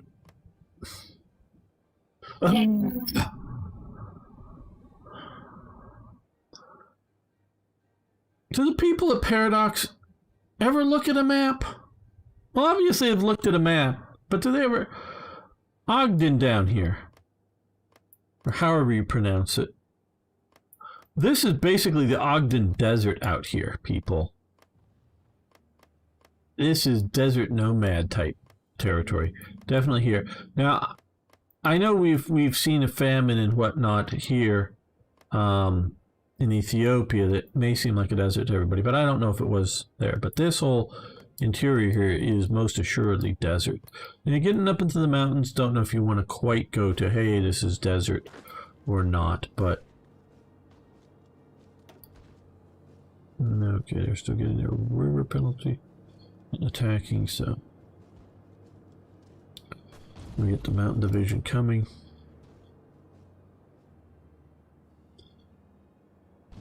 You're in the mountains, you're coming there, you're going to reinforce those guys. Looks like you're going to escape into the capital, which will also be held by this good division. These are out here holding the flanks.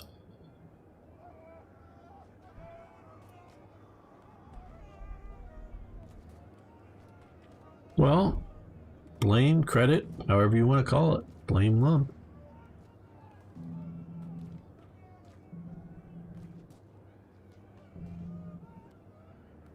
Mountains are just deserts without sand? No, because you can have jungle mountains. You can have forested mountains. No, that's not true at all.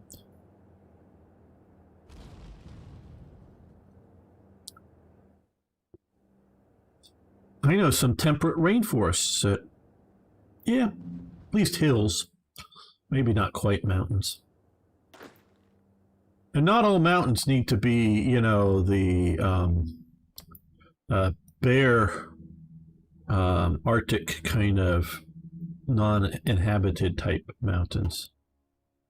Just need to get mountain enough that it's more than hills. And it's sure, yeah, certainly, you know, here, certainly the top peaks may be sort of, well, depending, because it could be dry, so they could be deserts. But enough of the terrain, the valleys could be quite full of life and water and warm or cold or whatever. It doesn't, deserts is not a requirement to be a, you know, determine what's going on. Okay. Oh, also the Ethiopians didn't have helmets. Some of them were uniformed units, yes. Most weren't, at least not what we would consider a uniform in the modern sense.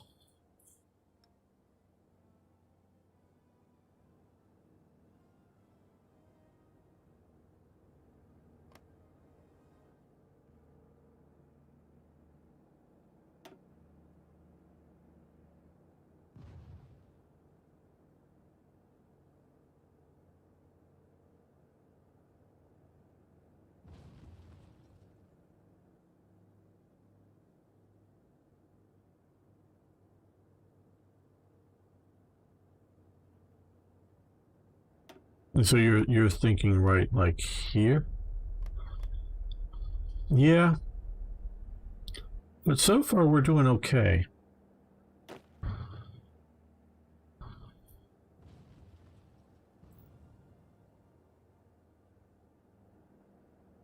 I don't, you know, depending on what, defend, attack.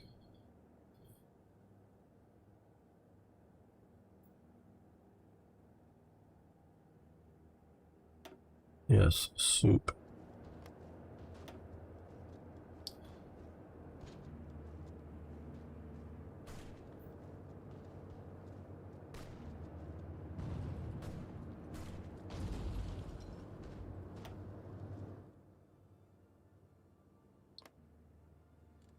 How is our construction? Oh, what? Focus on this, people. What is done? April 36 still. Let's speed this up a little bit here.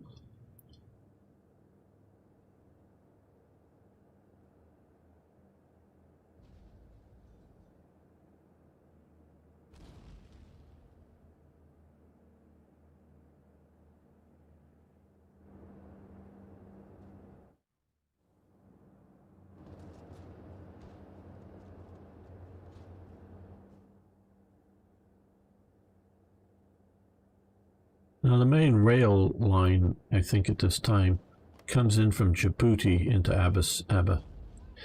Let's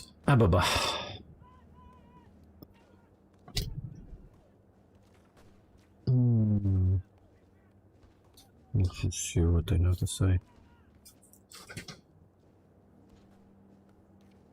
No, nothing I want to care about. No.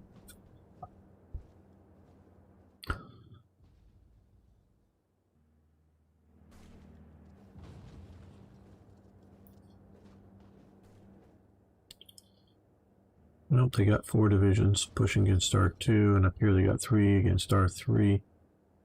And otherwise, they're not attacking too much.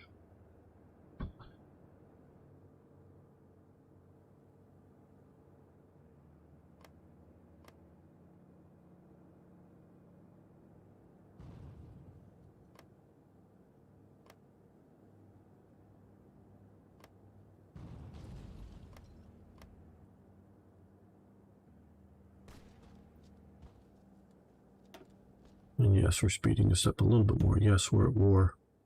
I know it.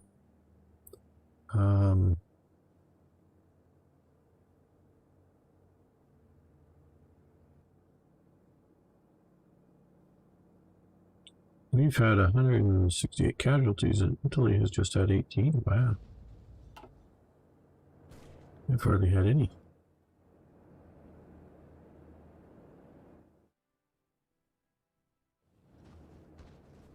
Okay, they're pushing here now with how many divisions in this fight? 1 division.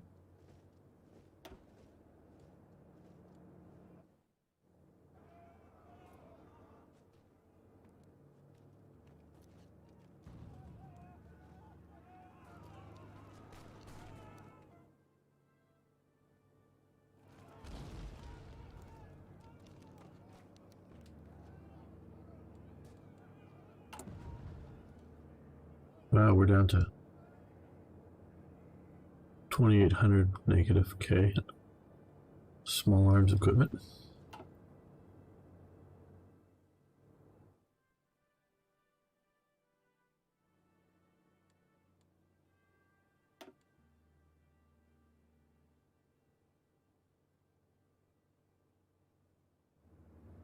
Okay, you've fallen back.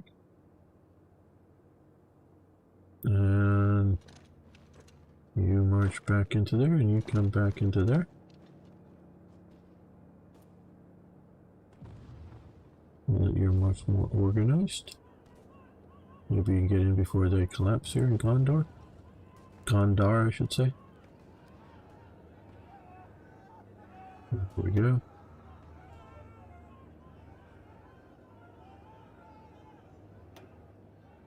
Pushing these guys back. Okay, yeah, you fall back to here now. You fall back to there.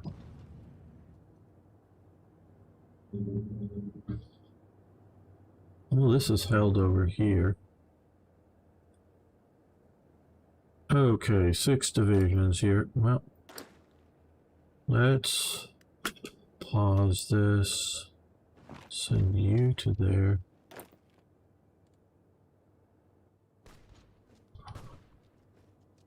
And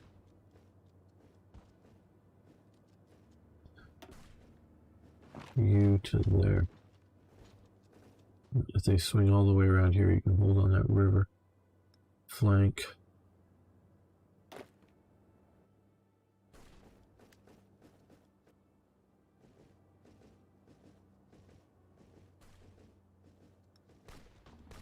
They're jumping those guys again. And here and here.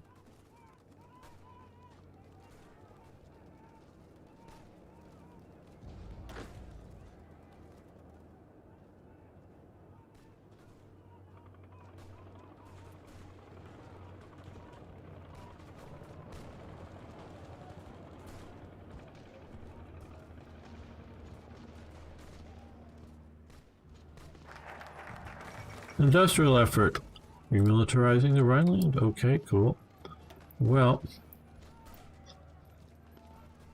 I think we want to do armament. Forget anything. We'll take some arms.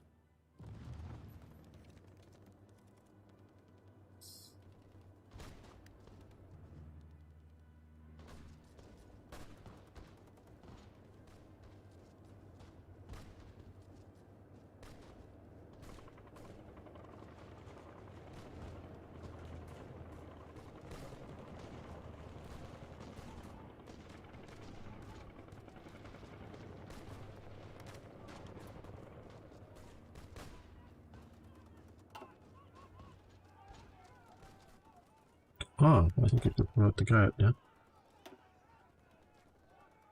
Right. Yep. There we go. Hopefully a better command structure.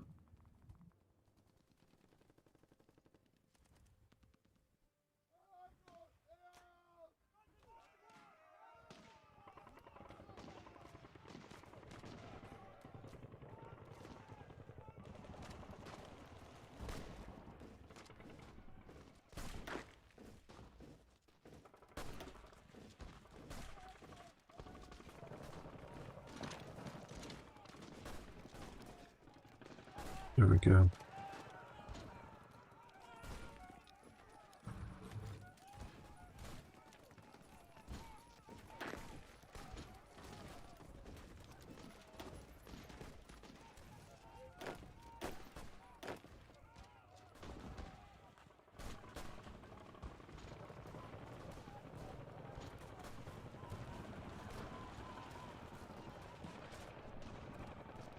No, the Italians brought in tanks. At least what they think of her as tanks.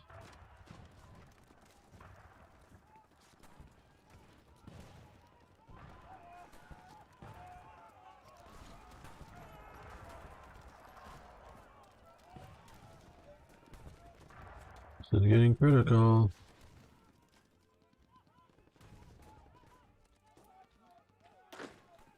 The rest of these divisions I hope will hold.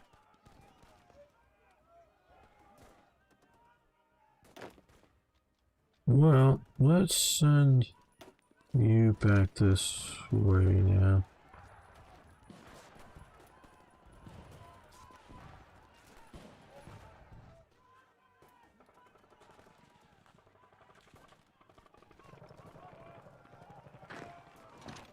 Send you into there.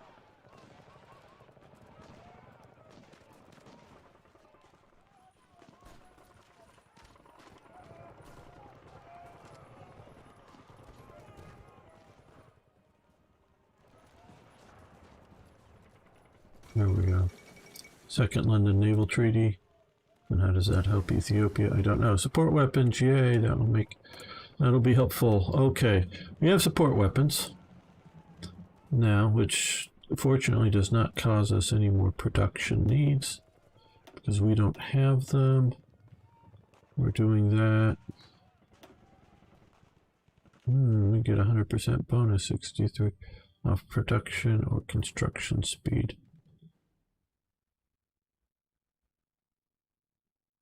Efficiency cap plus 10%. 63 days. Well, let's do that. Thought of the mighty, Italian tankettes. Well, if you don't have any sort of tanks or even any anti-tank weapons of note, not saying they did sort of improvise, I think, sort of like running at them with explosives or something, but without anything at note, they have some effect, positive to your side.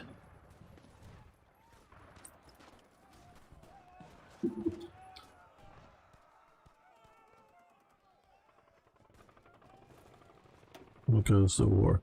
We've lost 13,000, they've lost 6,000 so far.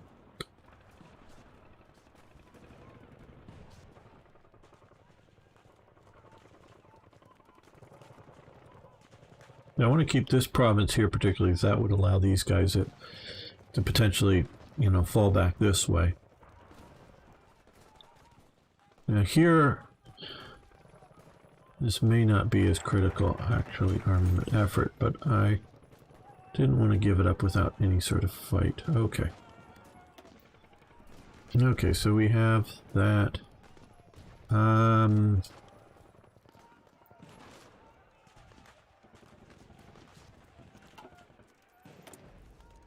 Let's add another factory here. And yet, we're going to do another armament effort.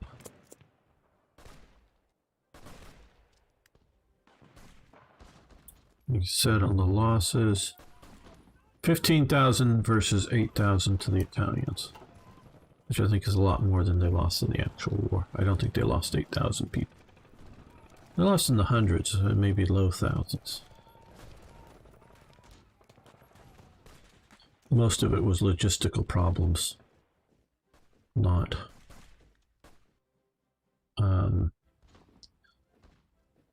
much in the way of, you know.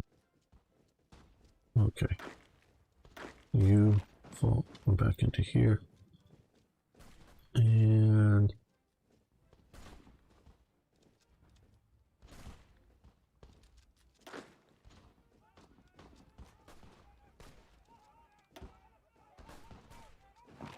you come back into here. We lose the capital, everything's done. Oh, wait a minute, pause. We should be able to, oh, I thought we were getting this done this year. Oh, no factories assigned to the construction.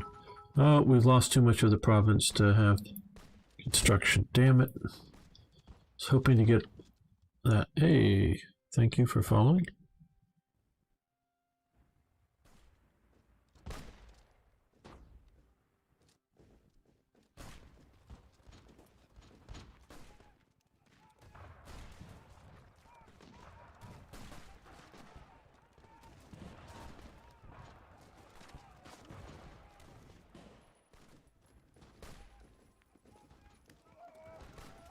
Well, we're going to end this episode here of our Ethiopian campaign, and I hope you will come back next time to see how long we can hold out.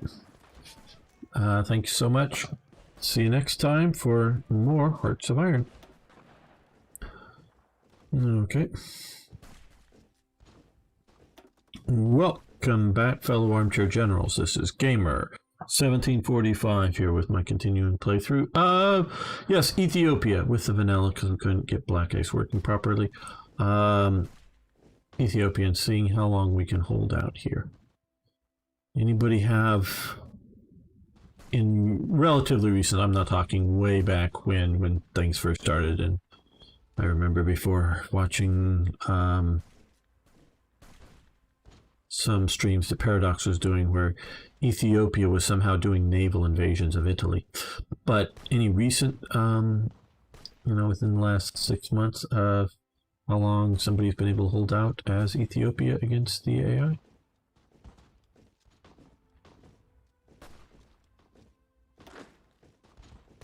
Okay, one of you's coming back into, a bunch of you are now. Okay, you guys, yeah, now fall back to here.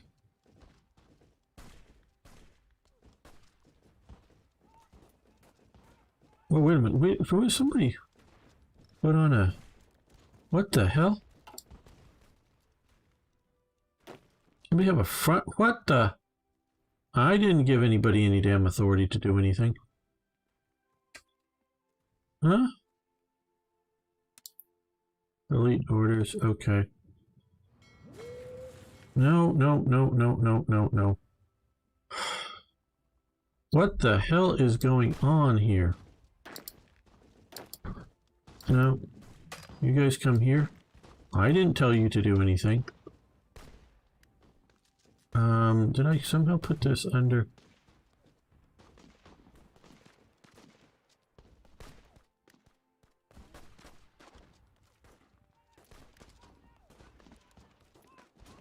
Okay. I don't know what's going on here. What was that? I don't know.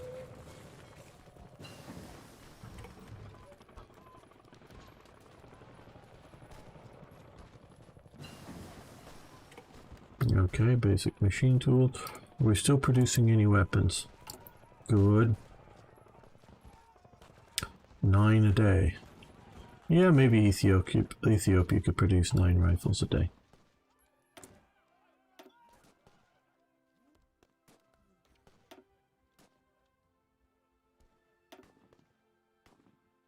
Yeah, pocket defense out of supply bracelet doesn't particularly help us.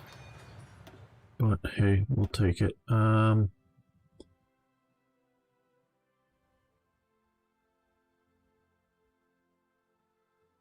have any construction. Yeah, I guess.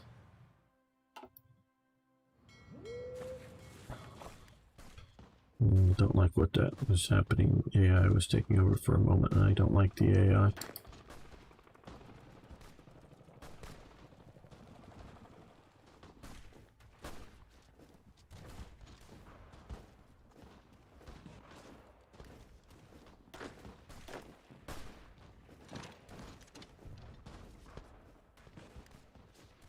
Why are you over here? I didn't send you over here. You'll just get cut off if you stay over there.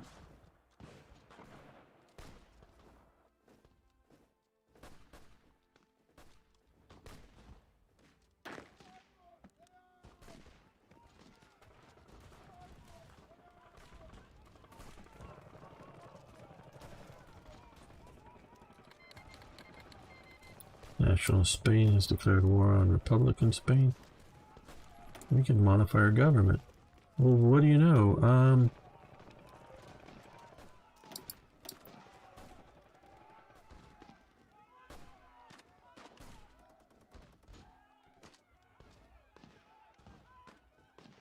What should we do? Do we want to move to a war economy? Or do we want to... No. Total mobilization. Population. Consumer goods. Or do we want to go to limited conscription?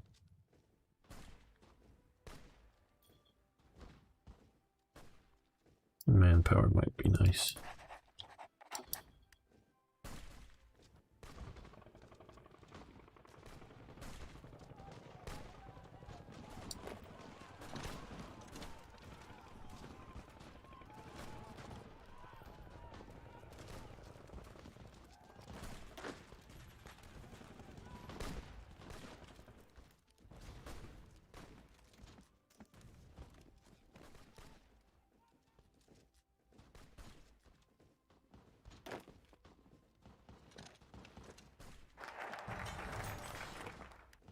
Yay, more arms, yay.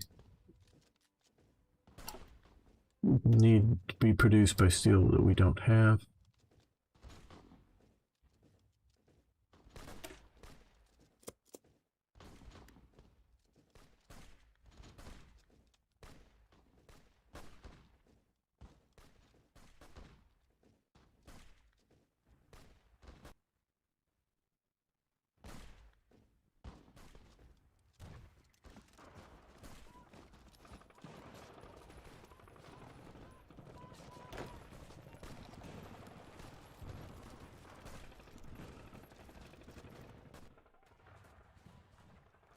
And how are we doing here?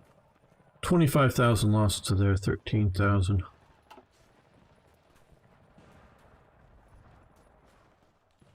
Can we give this guy any more traits here? Well, what am I doing? No, I wanted to...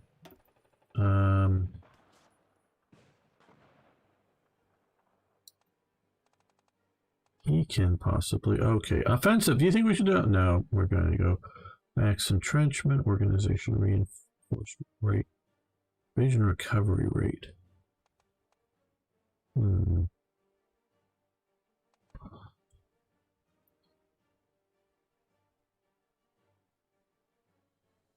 like division recovery rate. Wish we could give this guy another promotion, but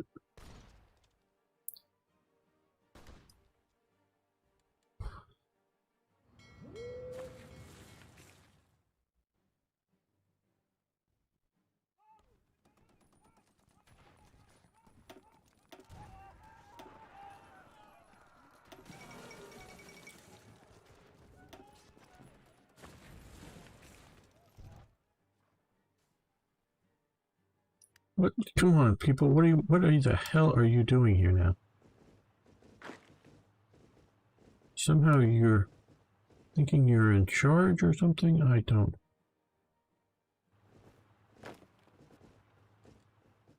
No, you're defending Ethiopia.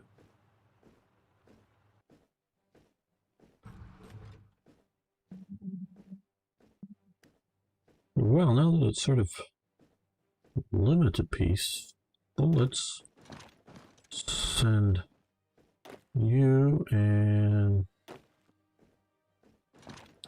you over here.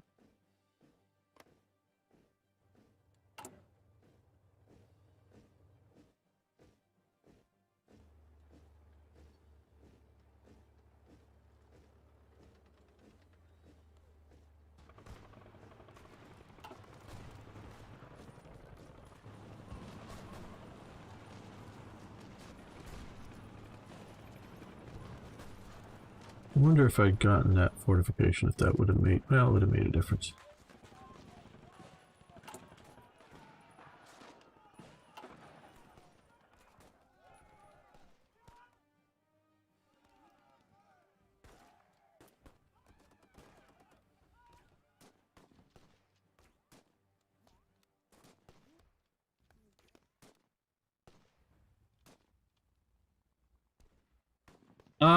Black Ice mod for me is not working right now.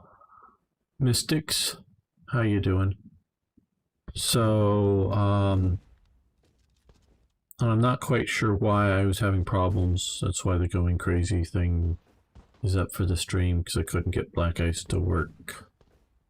I'm not sure now. I thought it was save game not compatible with what was up there, but I'm now thinking, I'm not sure that that is the case.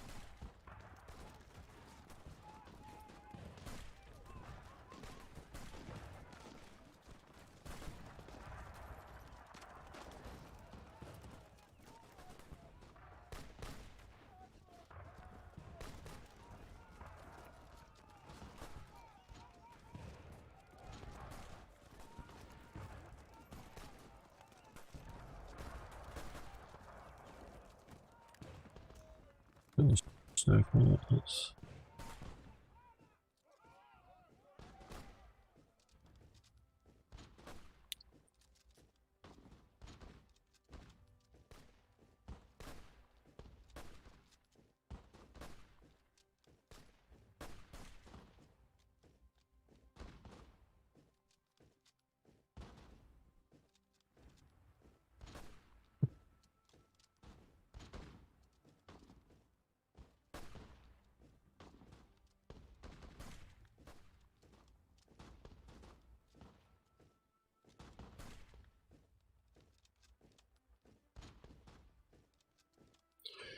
Well, maybe that's my whole problem, Mystics, because I know they've updated things, so maybe I need to...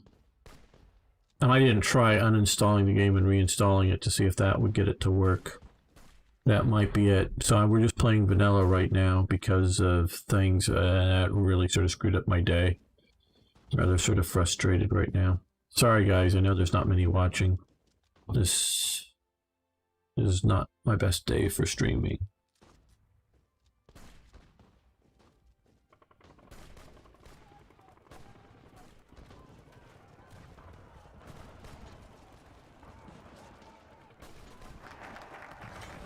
Another armament effort.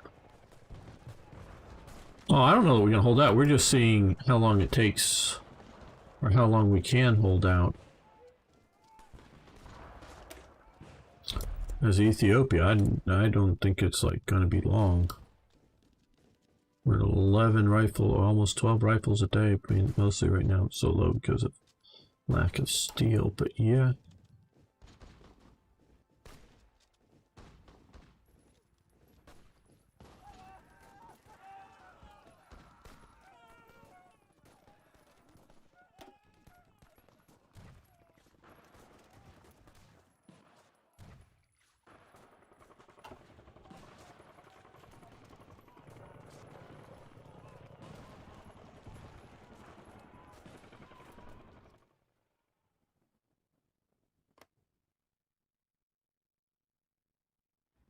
Uh-oh. We're encircled at the capital.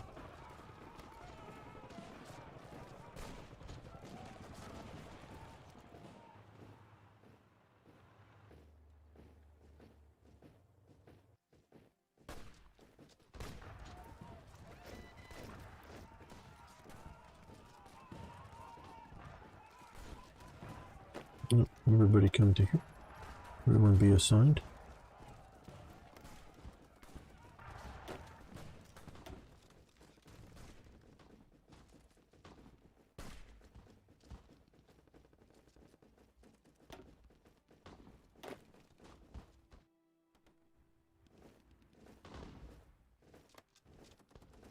Why aren't you fighting in the battle? Division? Fully equipped, fully outfitted? No. Defend.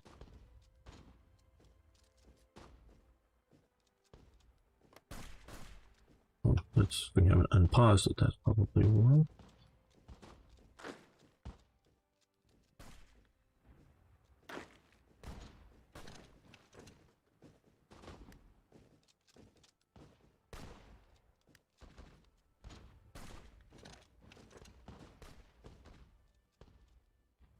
Why isn't this... Well, now that the rest of my army's gone, now this division that popped in here is now fighting, going to get crushed. Where it was fully equipped, fully mobilized, could have done better. Okay. Well, we lasted until November 1936, and historically the war lasted from the 3rd of October 1935 to February 1937, it says here, which seems a bit long for me. I didn't know that it went to 1937. Sorry, I'm trying to scroll through that. Christmas offensive. So Southern Front, the fall of... Okay, well, Addis Ababa fell in April 36. So that was a fairly long time ago by this. So and I think because they put it to 37 is because there was some guerrilla activity going on. So, that didn't even last a year. Okay, Lum, well, how long have you lasted? Thank you, Jaden. Do France, please. Okay, well. Returning to main menu. I quite honestly don't want to do France as just regular Hearts of Iron 4. Arno.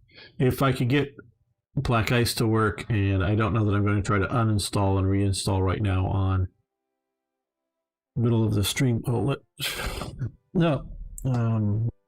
Tab here.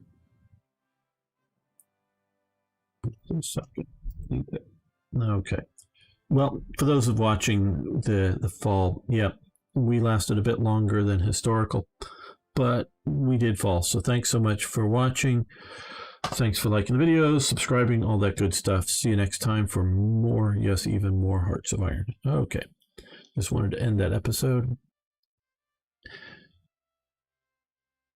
You can end us with a story. Well, I've just been giving you stories. Earlier I asked what did people want to talk about. Let me just turn off the heater here because I'm warm enough now. Colder earlier this morning, late last night, however you want to say that. So I'm just going to step over here.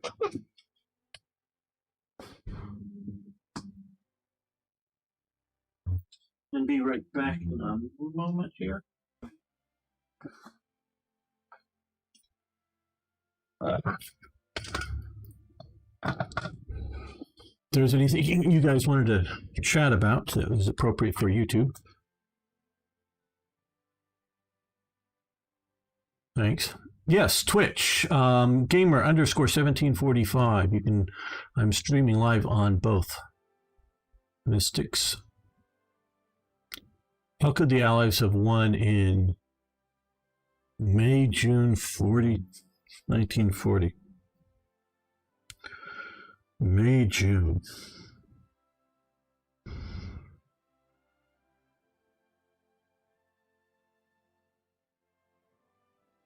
You okay? Thanks for following over there. Thanks, Arno. but okay, but I'm taking Arno's question that we're sitting in May, June. You're talking before or just as Barbarossa is happening? Not Barbarossa, but Fall Gelb. Yeah, I know what I'm talking about. I'm just saying the wrong words.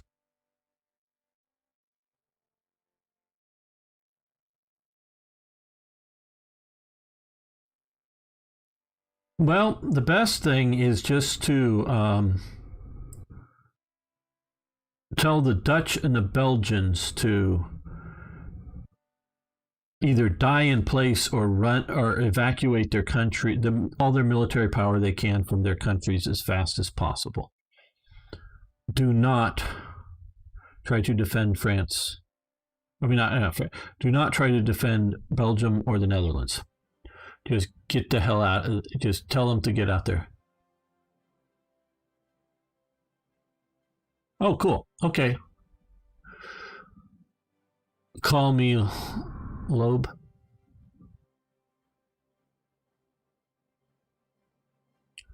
Good to have you on both platforms. I will be streaming tomorrow for sure. I mean, we're not giving up just yet on today's stream, but tomorrow War Thunder, and we'll just be on Twitch tomorrow. So, committing any French or British forces to Belgium or the Netherlands is a mistake. The Eben Amal fortress, I gather, was designed quite well, but obviously without air landing troops, and of course they use gliders. Okay, best Korea, South Korea.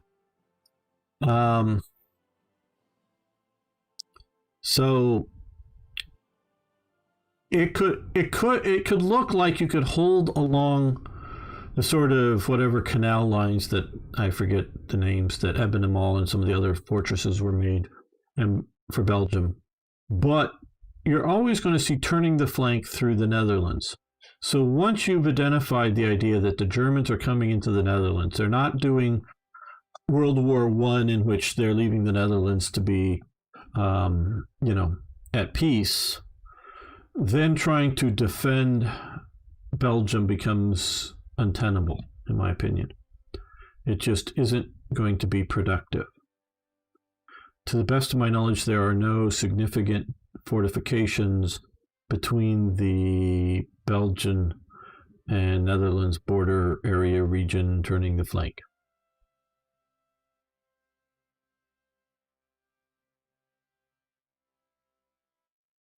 So just extend the Maginot to Berlin, yeah. Okay, Jaden, I don't know if you get the parody account for the DPRK on Twitter. It's a parody account, but it's a really good parody account there. Oh yeah, to Belgium. Well, you need to extend the Maginot Line to the sea. The Maginot Line, I still hold out that it basically worked. Now, if you look at the Maginot Line, and maybe as propaganda that you sell to the populace, that is somehow going to be, an impenetrable defense. But my evidence that the Maginot Line worked is, what is the Germans' plans? To go around the Maginot Line. So obviously the Maginot Line worked in stopping the Germans from coming through there, mostly. Towards the latter part, I think by the time you get into Fall Rot, the sort of follow-up to Fall Gelb, you do see the Germans penetrating the Maginot Line in a few places. Yeah, that's because it's no longer World War I and you have more modern fighting capabilities. But if you were to look at the idea of the Maginot Line, and I believe even where it was penetrated, that's fine. It gets penetrated.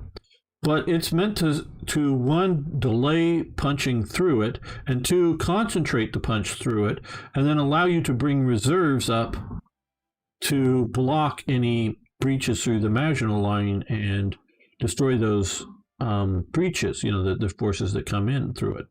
But by the time they were penetrating the Maginot Line, France had already, committed all of its reserves, so there was no significant reserve. Hey, Lewis Cipher.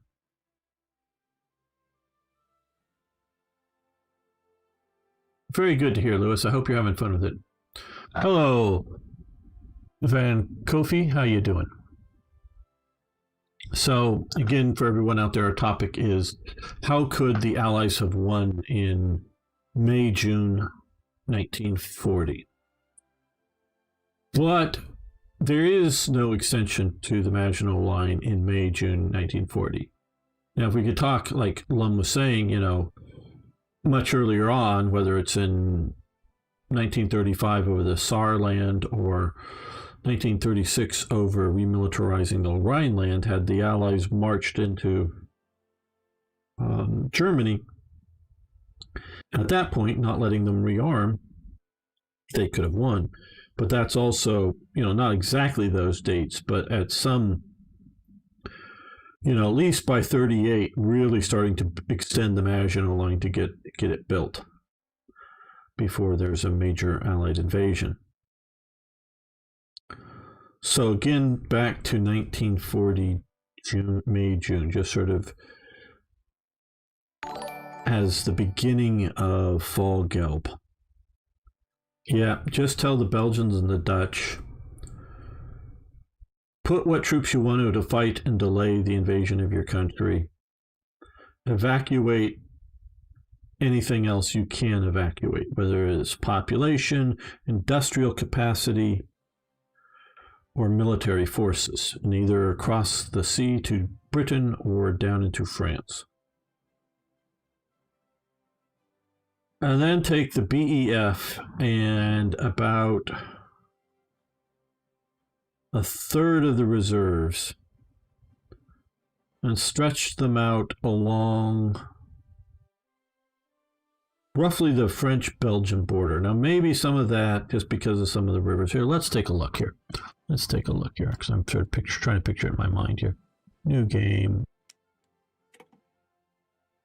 We'll play as France here. No, I'm not starting a French series.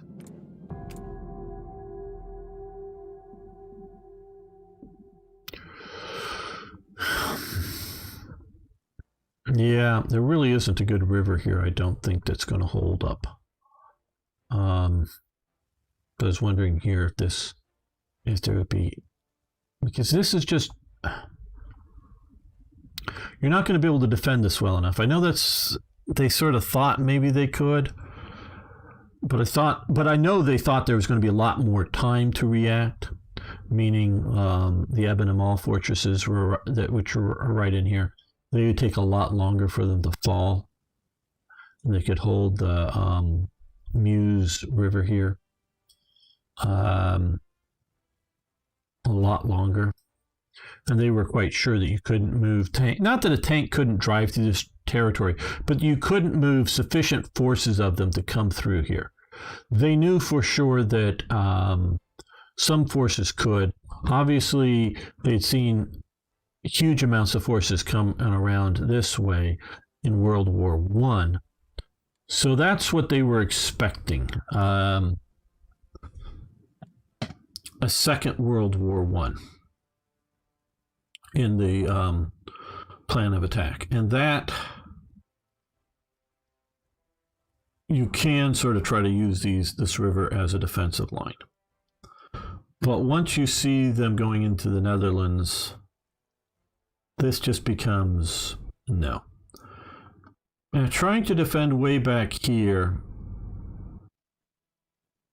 isn't a bad thought, but it's probably not the best thought, because if you park, say, about a third of your defenses, or your reserves, I should say, sorry, about a third of your reserves down here to deal with any push through on the Maginot Line. The other third of the reserves back here to defend against any sort of movement through this way, but also by sitting here, they can move to the the Maginot Line, or they can move up to here. And the other third of your reserves before, the invasion, which will become your front line, or your planned front line, is along here. And that's what you do. And now,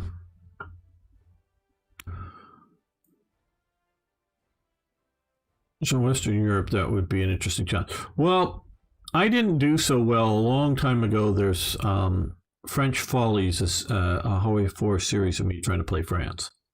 I was wanting to try to play it, and we'll see maybe next week or sometime. I don't know. If I can get Black Ice to work properly, try it in Black Ice. I don't know whether that would be easier or harder, but just more interesting than vanilla again.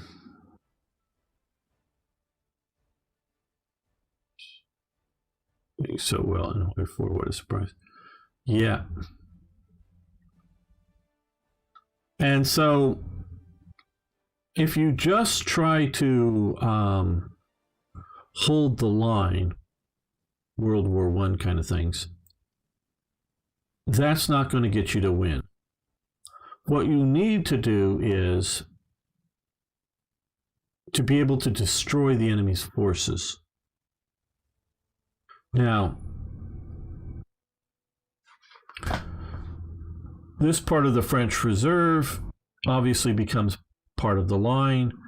If they punch into here hard, like they did historically, you can bring the reserves from here up. Once they've reached Sedan and come in deep enough, and they just probably would have done so by the time you get the reserves, and then push really hard to cut off the Panzer Army.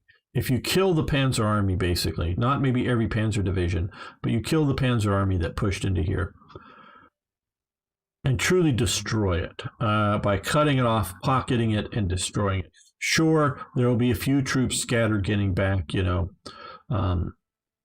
escaping and invading, making their way back to Germany, but most of the force would be done.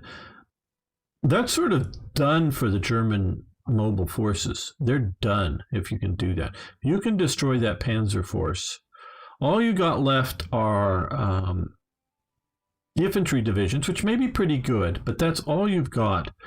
And Germany can't replace that panzer army in two factors. One, they do not have, I'm in my mind, I'm picturing, the main sort of Rommel, Guderian, whatever push. There was a couple of other panzer divisions operating up and around here. So let's just presume for the moment that there's a couple of other panzer divisions existing.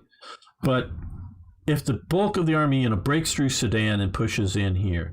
Now, of course, they raced to the coast historically to cut off the Anglo-French army as well as the Belgians and whatever Dutch refugee troops that were up here, cut them off. So they rush up to here, and get pocketed at Dunkirk, but they rush for Calais.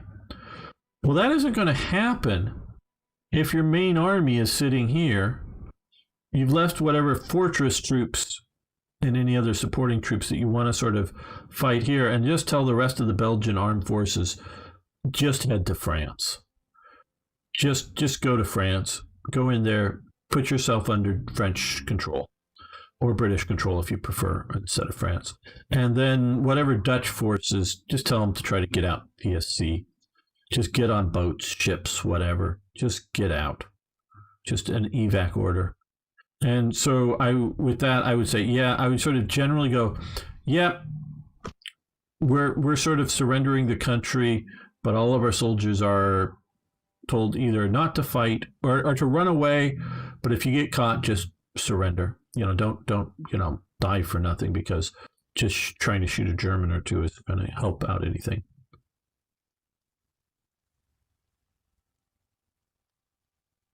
Just swim the channel. Well, yeah. No, not really, of course, I know, but there are a lot of Dutch boats out there that were around that soldiers could have just commandeered, and generally, just go compass heading west. You'll make it to somewhere relatively safe. I mean, is the Luftwaffe going to spend a lot of time attacking him? No, because they're all busy fighting over here. They didn't really do the, it was Goering sort of boasts and whatnot, and the concentration of naval forces here that got them to attack there. But if it's all spread out here, the Kriegsmarine, hell no. You still have the British Royal Navy out here boating around that's going to keep them. You could have evacuated a lot of Dutch soldiers out to Britain that probably couldn't have walked through if you start, abandoning here. So picture sort of an oval defensive force here.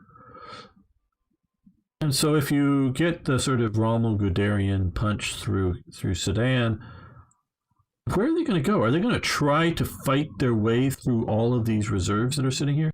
The whole point of this movement up here was that the bulk of the army was here, and anything else was trying to be moved up to intercept that, dashing panzer force.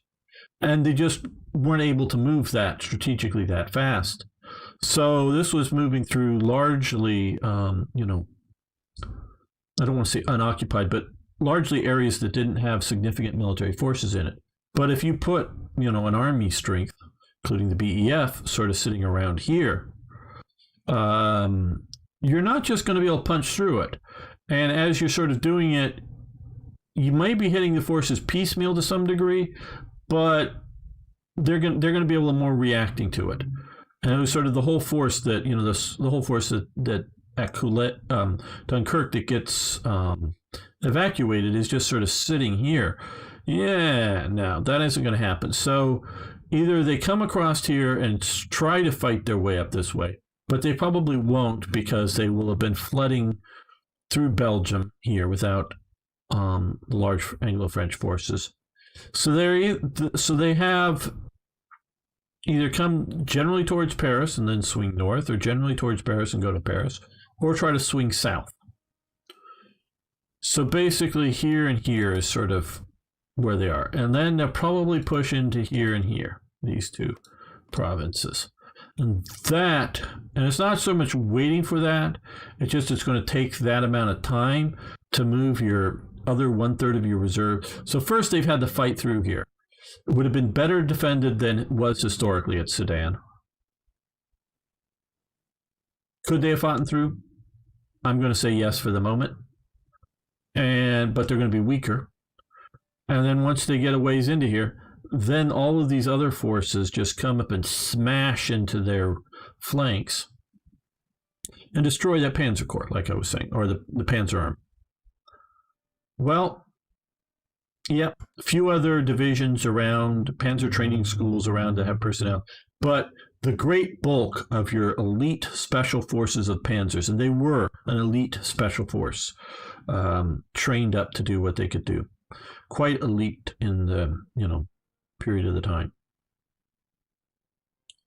Once they're gone, they're gone. It's going to take a significant amount of time to train up a new force. Like I say, yes, there's still training schools in existence, and yes, there would probably be still a division or two of personnel that could be the core cadre to standing up to it, but that's going to be rebuilding it over. 2, all of those tanks are gone, and Germany couldn't produce enough tanks. They were still using their damn training tanks. Panzer Is were only ever really thought to be training vehicles. Oh, sure, they were used in Spain. Sure, the world still had tankettes. And Germany, yeah, they could use tankettes, but that's not what they were for in a panzer division. And so they can't, produce what they need, and you've just destroyed all the Panzer IIs, Panzer IIIs, Panzer IVs, whatever remained of the, the 35 Ts they got, and then their current production of 38 Ts from Czechoslovakia. The great bulk of them are destroyed. So they're starting building almost from scratch their Panzer force over. So that just isn't going to happen, because, you look at the invasion of, Barbarossa now in 41, that they've roughly doubled the number of panzer divisions, partially by having the number of tanks in each division. Partially, I would agree that the divisions are a bit overly stacked with tanks, but cutting them in half, I don't think is the answer. Might have been for another invasion of France, but just simply attrition of driving from here to here with tanks, not on trains, not on tank carrier trucks, but just over the open countryside, you're going to have a hell of a lot of attrition. Now, it might be eventually all that attrition is replaced once the vehicles get maintenance, but it still temporarily weakens them enough that you're going to lose half or more of your strength literally just driving into Moscow. And yeah, a good portion of that will be recovered, but it takes a while. Sometimes we're using them decoy most of the time. I hate Russian terrain. Yeah, it's horrible. Give them some baggage to supply for our troops. It's not like they're Brits and have like 5 million rifles and they're not. They have ammunition to put artillery support. And so, yeah, they weakened them too much, in my opinion, for going after Russia, the Soviet Union. I think going down to 2/3 their strength probably would have been the best bet. But, and I don't know that they really wanted to cut it as heavily as they did, but they just couldn't produce enough tanks. They were still using Panzer Is as, wannabe Panzers, not as, oh, hey, we have these things, we could use them, for internal security or training or whatever. No, they were still using them as frontline tanks going into Soviet Union a bit. I mean, they were mostly phased out, I think, but they were still using them. So if you've destroyed the Panzer Force, again, a couple of Panzer divisions, escape destruction. They're not going to be able to produce that many. And France can produce tanks. They're maybe not great tanks. Once they're in the war, they're going to be upping the speed of production. Britain can produce tanks. Again, maybe not at Germany's speed, but if you haven't destroyed their tank forces. And then, of course, you start doing contracts with America to buy American-made tanks. Well, yeah, no, Panzer I is definitely something that should be called a tankette. Is a, sort of machine gun armed light vehicle.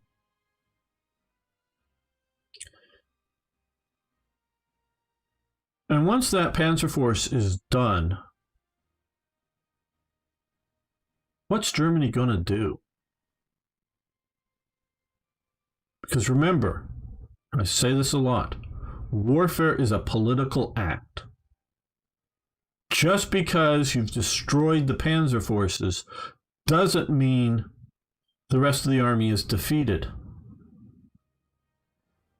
It can still fight. But why?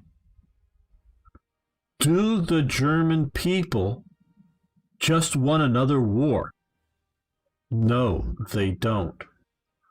Hitler sort of thinks he becomes secure in power in around 35, 36, once they reintroduce conscription and start conscripting a lot of SA men into the army.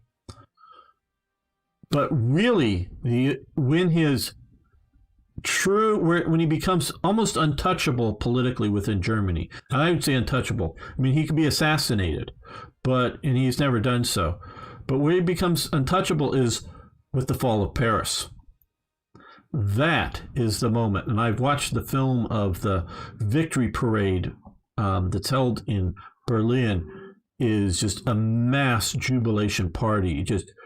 There are more spectators than soldiers. It is just, and the crowds are just ecstatic. They're just enthralled. Yay, we've won. They're hungry for a victory against their, recent foe of the French. But they're not hungry for another war. And so Hitler's really afraid of another war with France and that it could cause a collapse of his regime. And so if his Panzer army is destroyed, and I think it can be, because they were constantly worrying about, the Germans were constantly worried about the Panzer Force. Now, Rommel, Guderian, and those guys are like, yeah, charge, charge, charge, we're doing great. And where the high command is like, no, don't go too deep, don't go too deep because you get cut off. Now, the Panzer commanders were there realizing that the French, at that moment in time, the French, the English, had no response because, again, the bulk of their army, their mobile armies were up in here, and they were plunging through territory that was undefended, relatively speaking. So they knew at that moment in time they were fine. But what I've postulated here, that they wouldn't have been. They would have had a harder time coming through Sedan. And it's not like, and then my whole premise is I'm not trying to well, I know the Germans' plan, so I know what I would want to do. No, I'm going, okay, again, reserves here to deal with any punch throughs of the Maginot Line. A reserve here that could either reinforce down into here or move up into here. And if, this, once you, and it takes, I don't know whether it's hours or days to realize that once they're seriously coming through Belgium, they're also invading the Netherlands. So any of these forces that I may have originally intended to swing up into here to stiffen the Belgian defenses, and so again, that they become the line back here, and this is sort of the reserves. And so if you don't think they can punch through here strongly, you have your reserves that can go north, go south. Once you determine they're taking the Netherlands, you halt all, and I would plan for this, halt all movement into Belgium, other than, I don't know, maybe a little bit of stuff way out here if they could figure out better defensive positions, but, just terrain. But otherwise, hold here. And so this works as either a, front line if they push this way, or reserves for either flank. But if the main hammer blow falls here, they will fight, grind down whoever's coming through here. Once they get through here, it'll give them time for this reserve, because I'm presuming by the time that this is pushing here, they're pushing hard through up in the north. You bring this reserve, you cut off, you destroy that.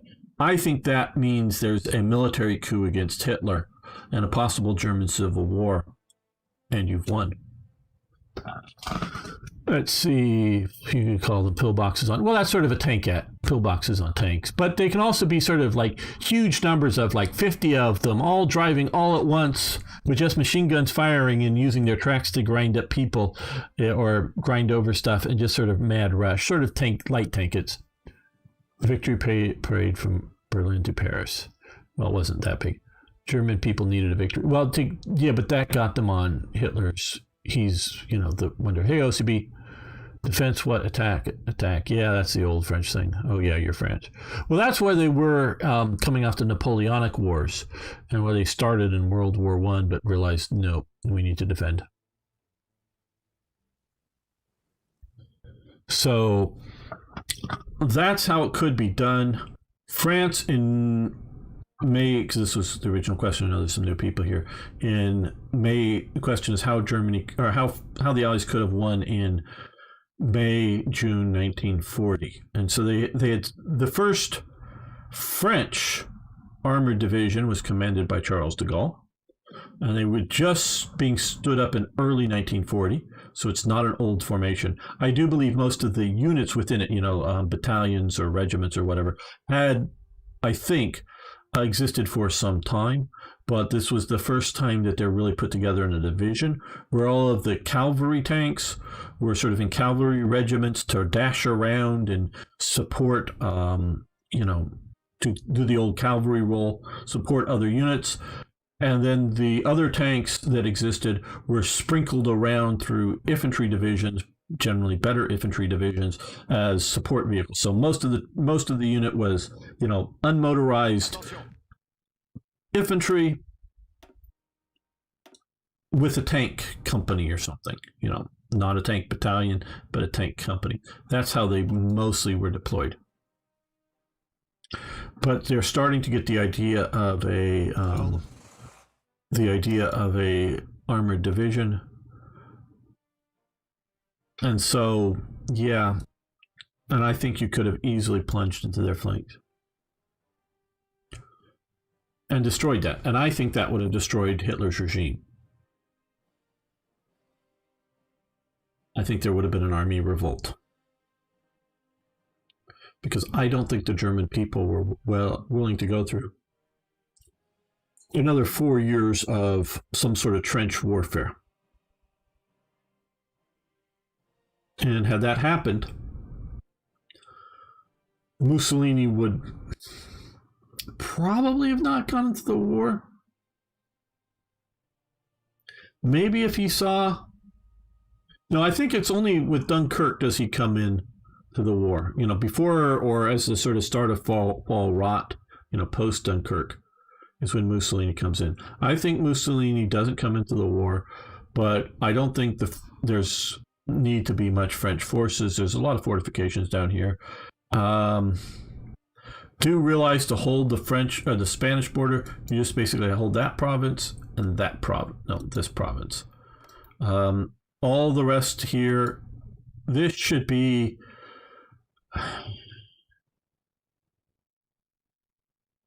probably unpassable. I'd have to look at a map before I state it, but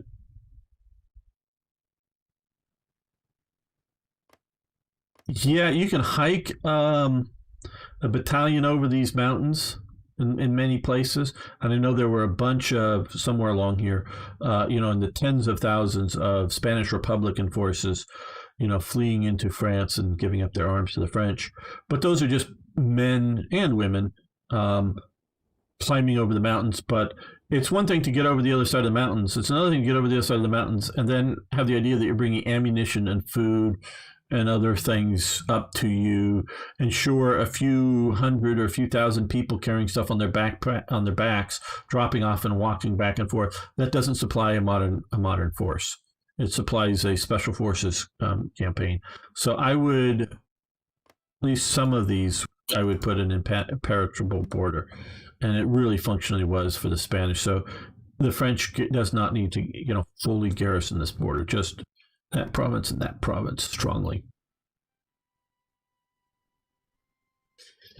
Good to hear. Good. Oh, very good. OCB, you get on Christmas break.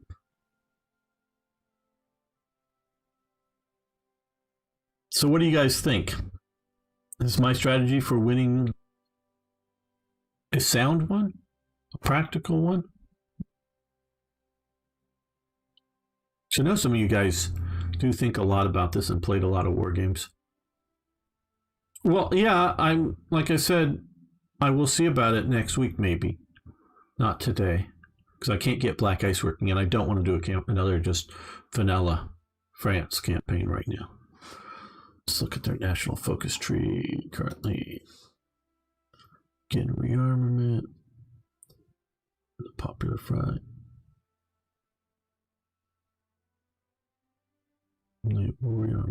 Music.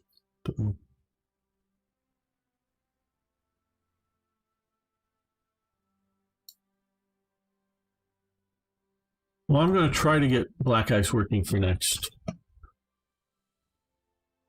week. I'm pretty sure one way or another. No, I don't want to do it in Black Ice. I don't want to do it now in vanilla, quite honestly. If I can get Black Ice working, which was what I wanted to do, it would have been doing much better today. Much more interesting. What do these guys look like?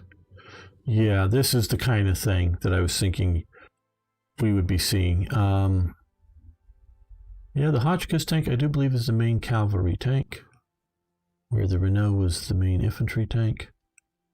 And so this is either set up, I guess, as a brigade type formation. Let's see what this one. Oh, that's the same one. What's this one up here? Okay, now here is Is it division? Yeah, okay. Well, this is not much of a division. This is more just a motorized division here. Hello, No Need. How you doing today?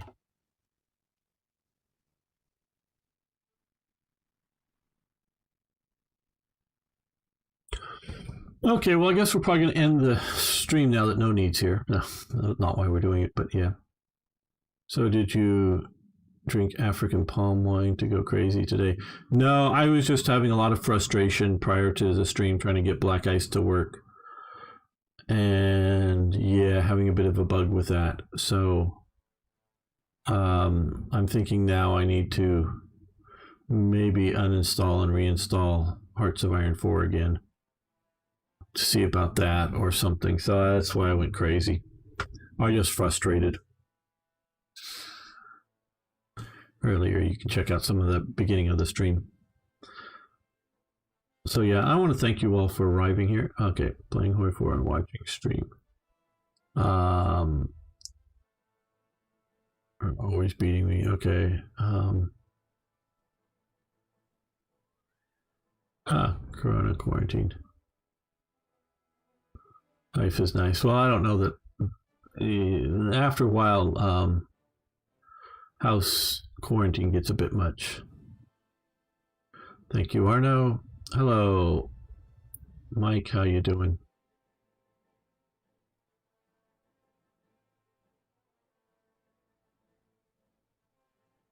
Yeah, everybody shows up as I'm getting ready to leave.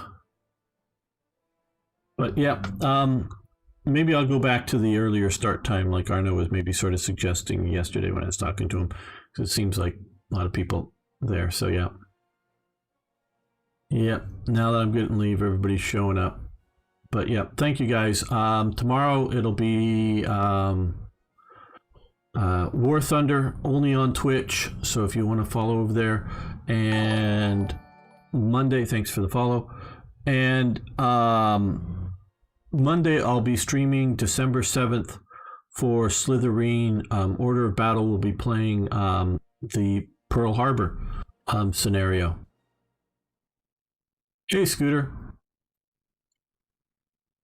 So you can check me out either tomorrow or Monday if you want to see Pearl Harbor being refought. Thanks, everyone.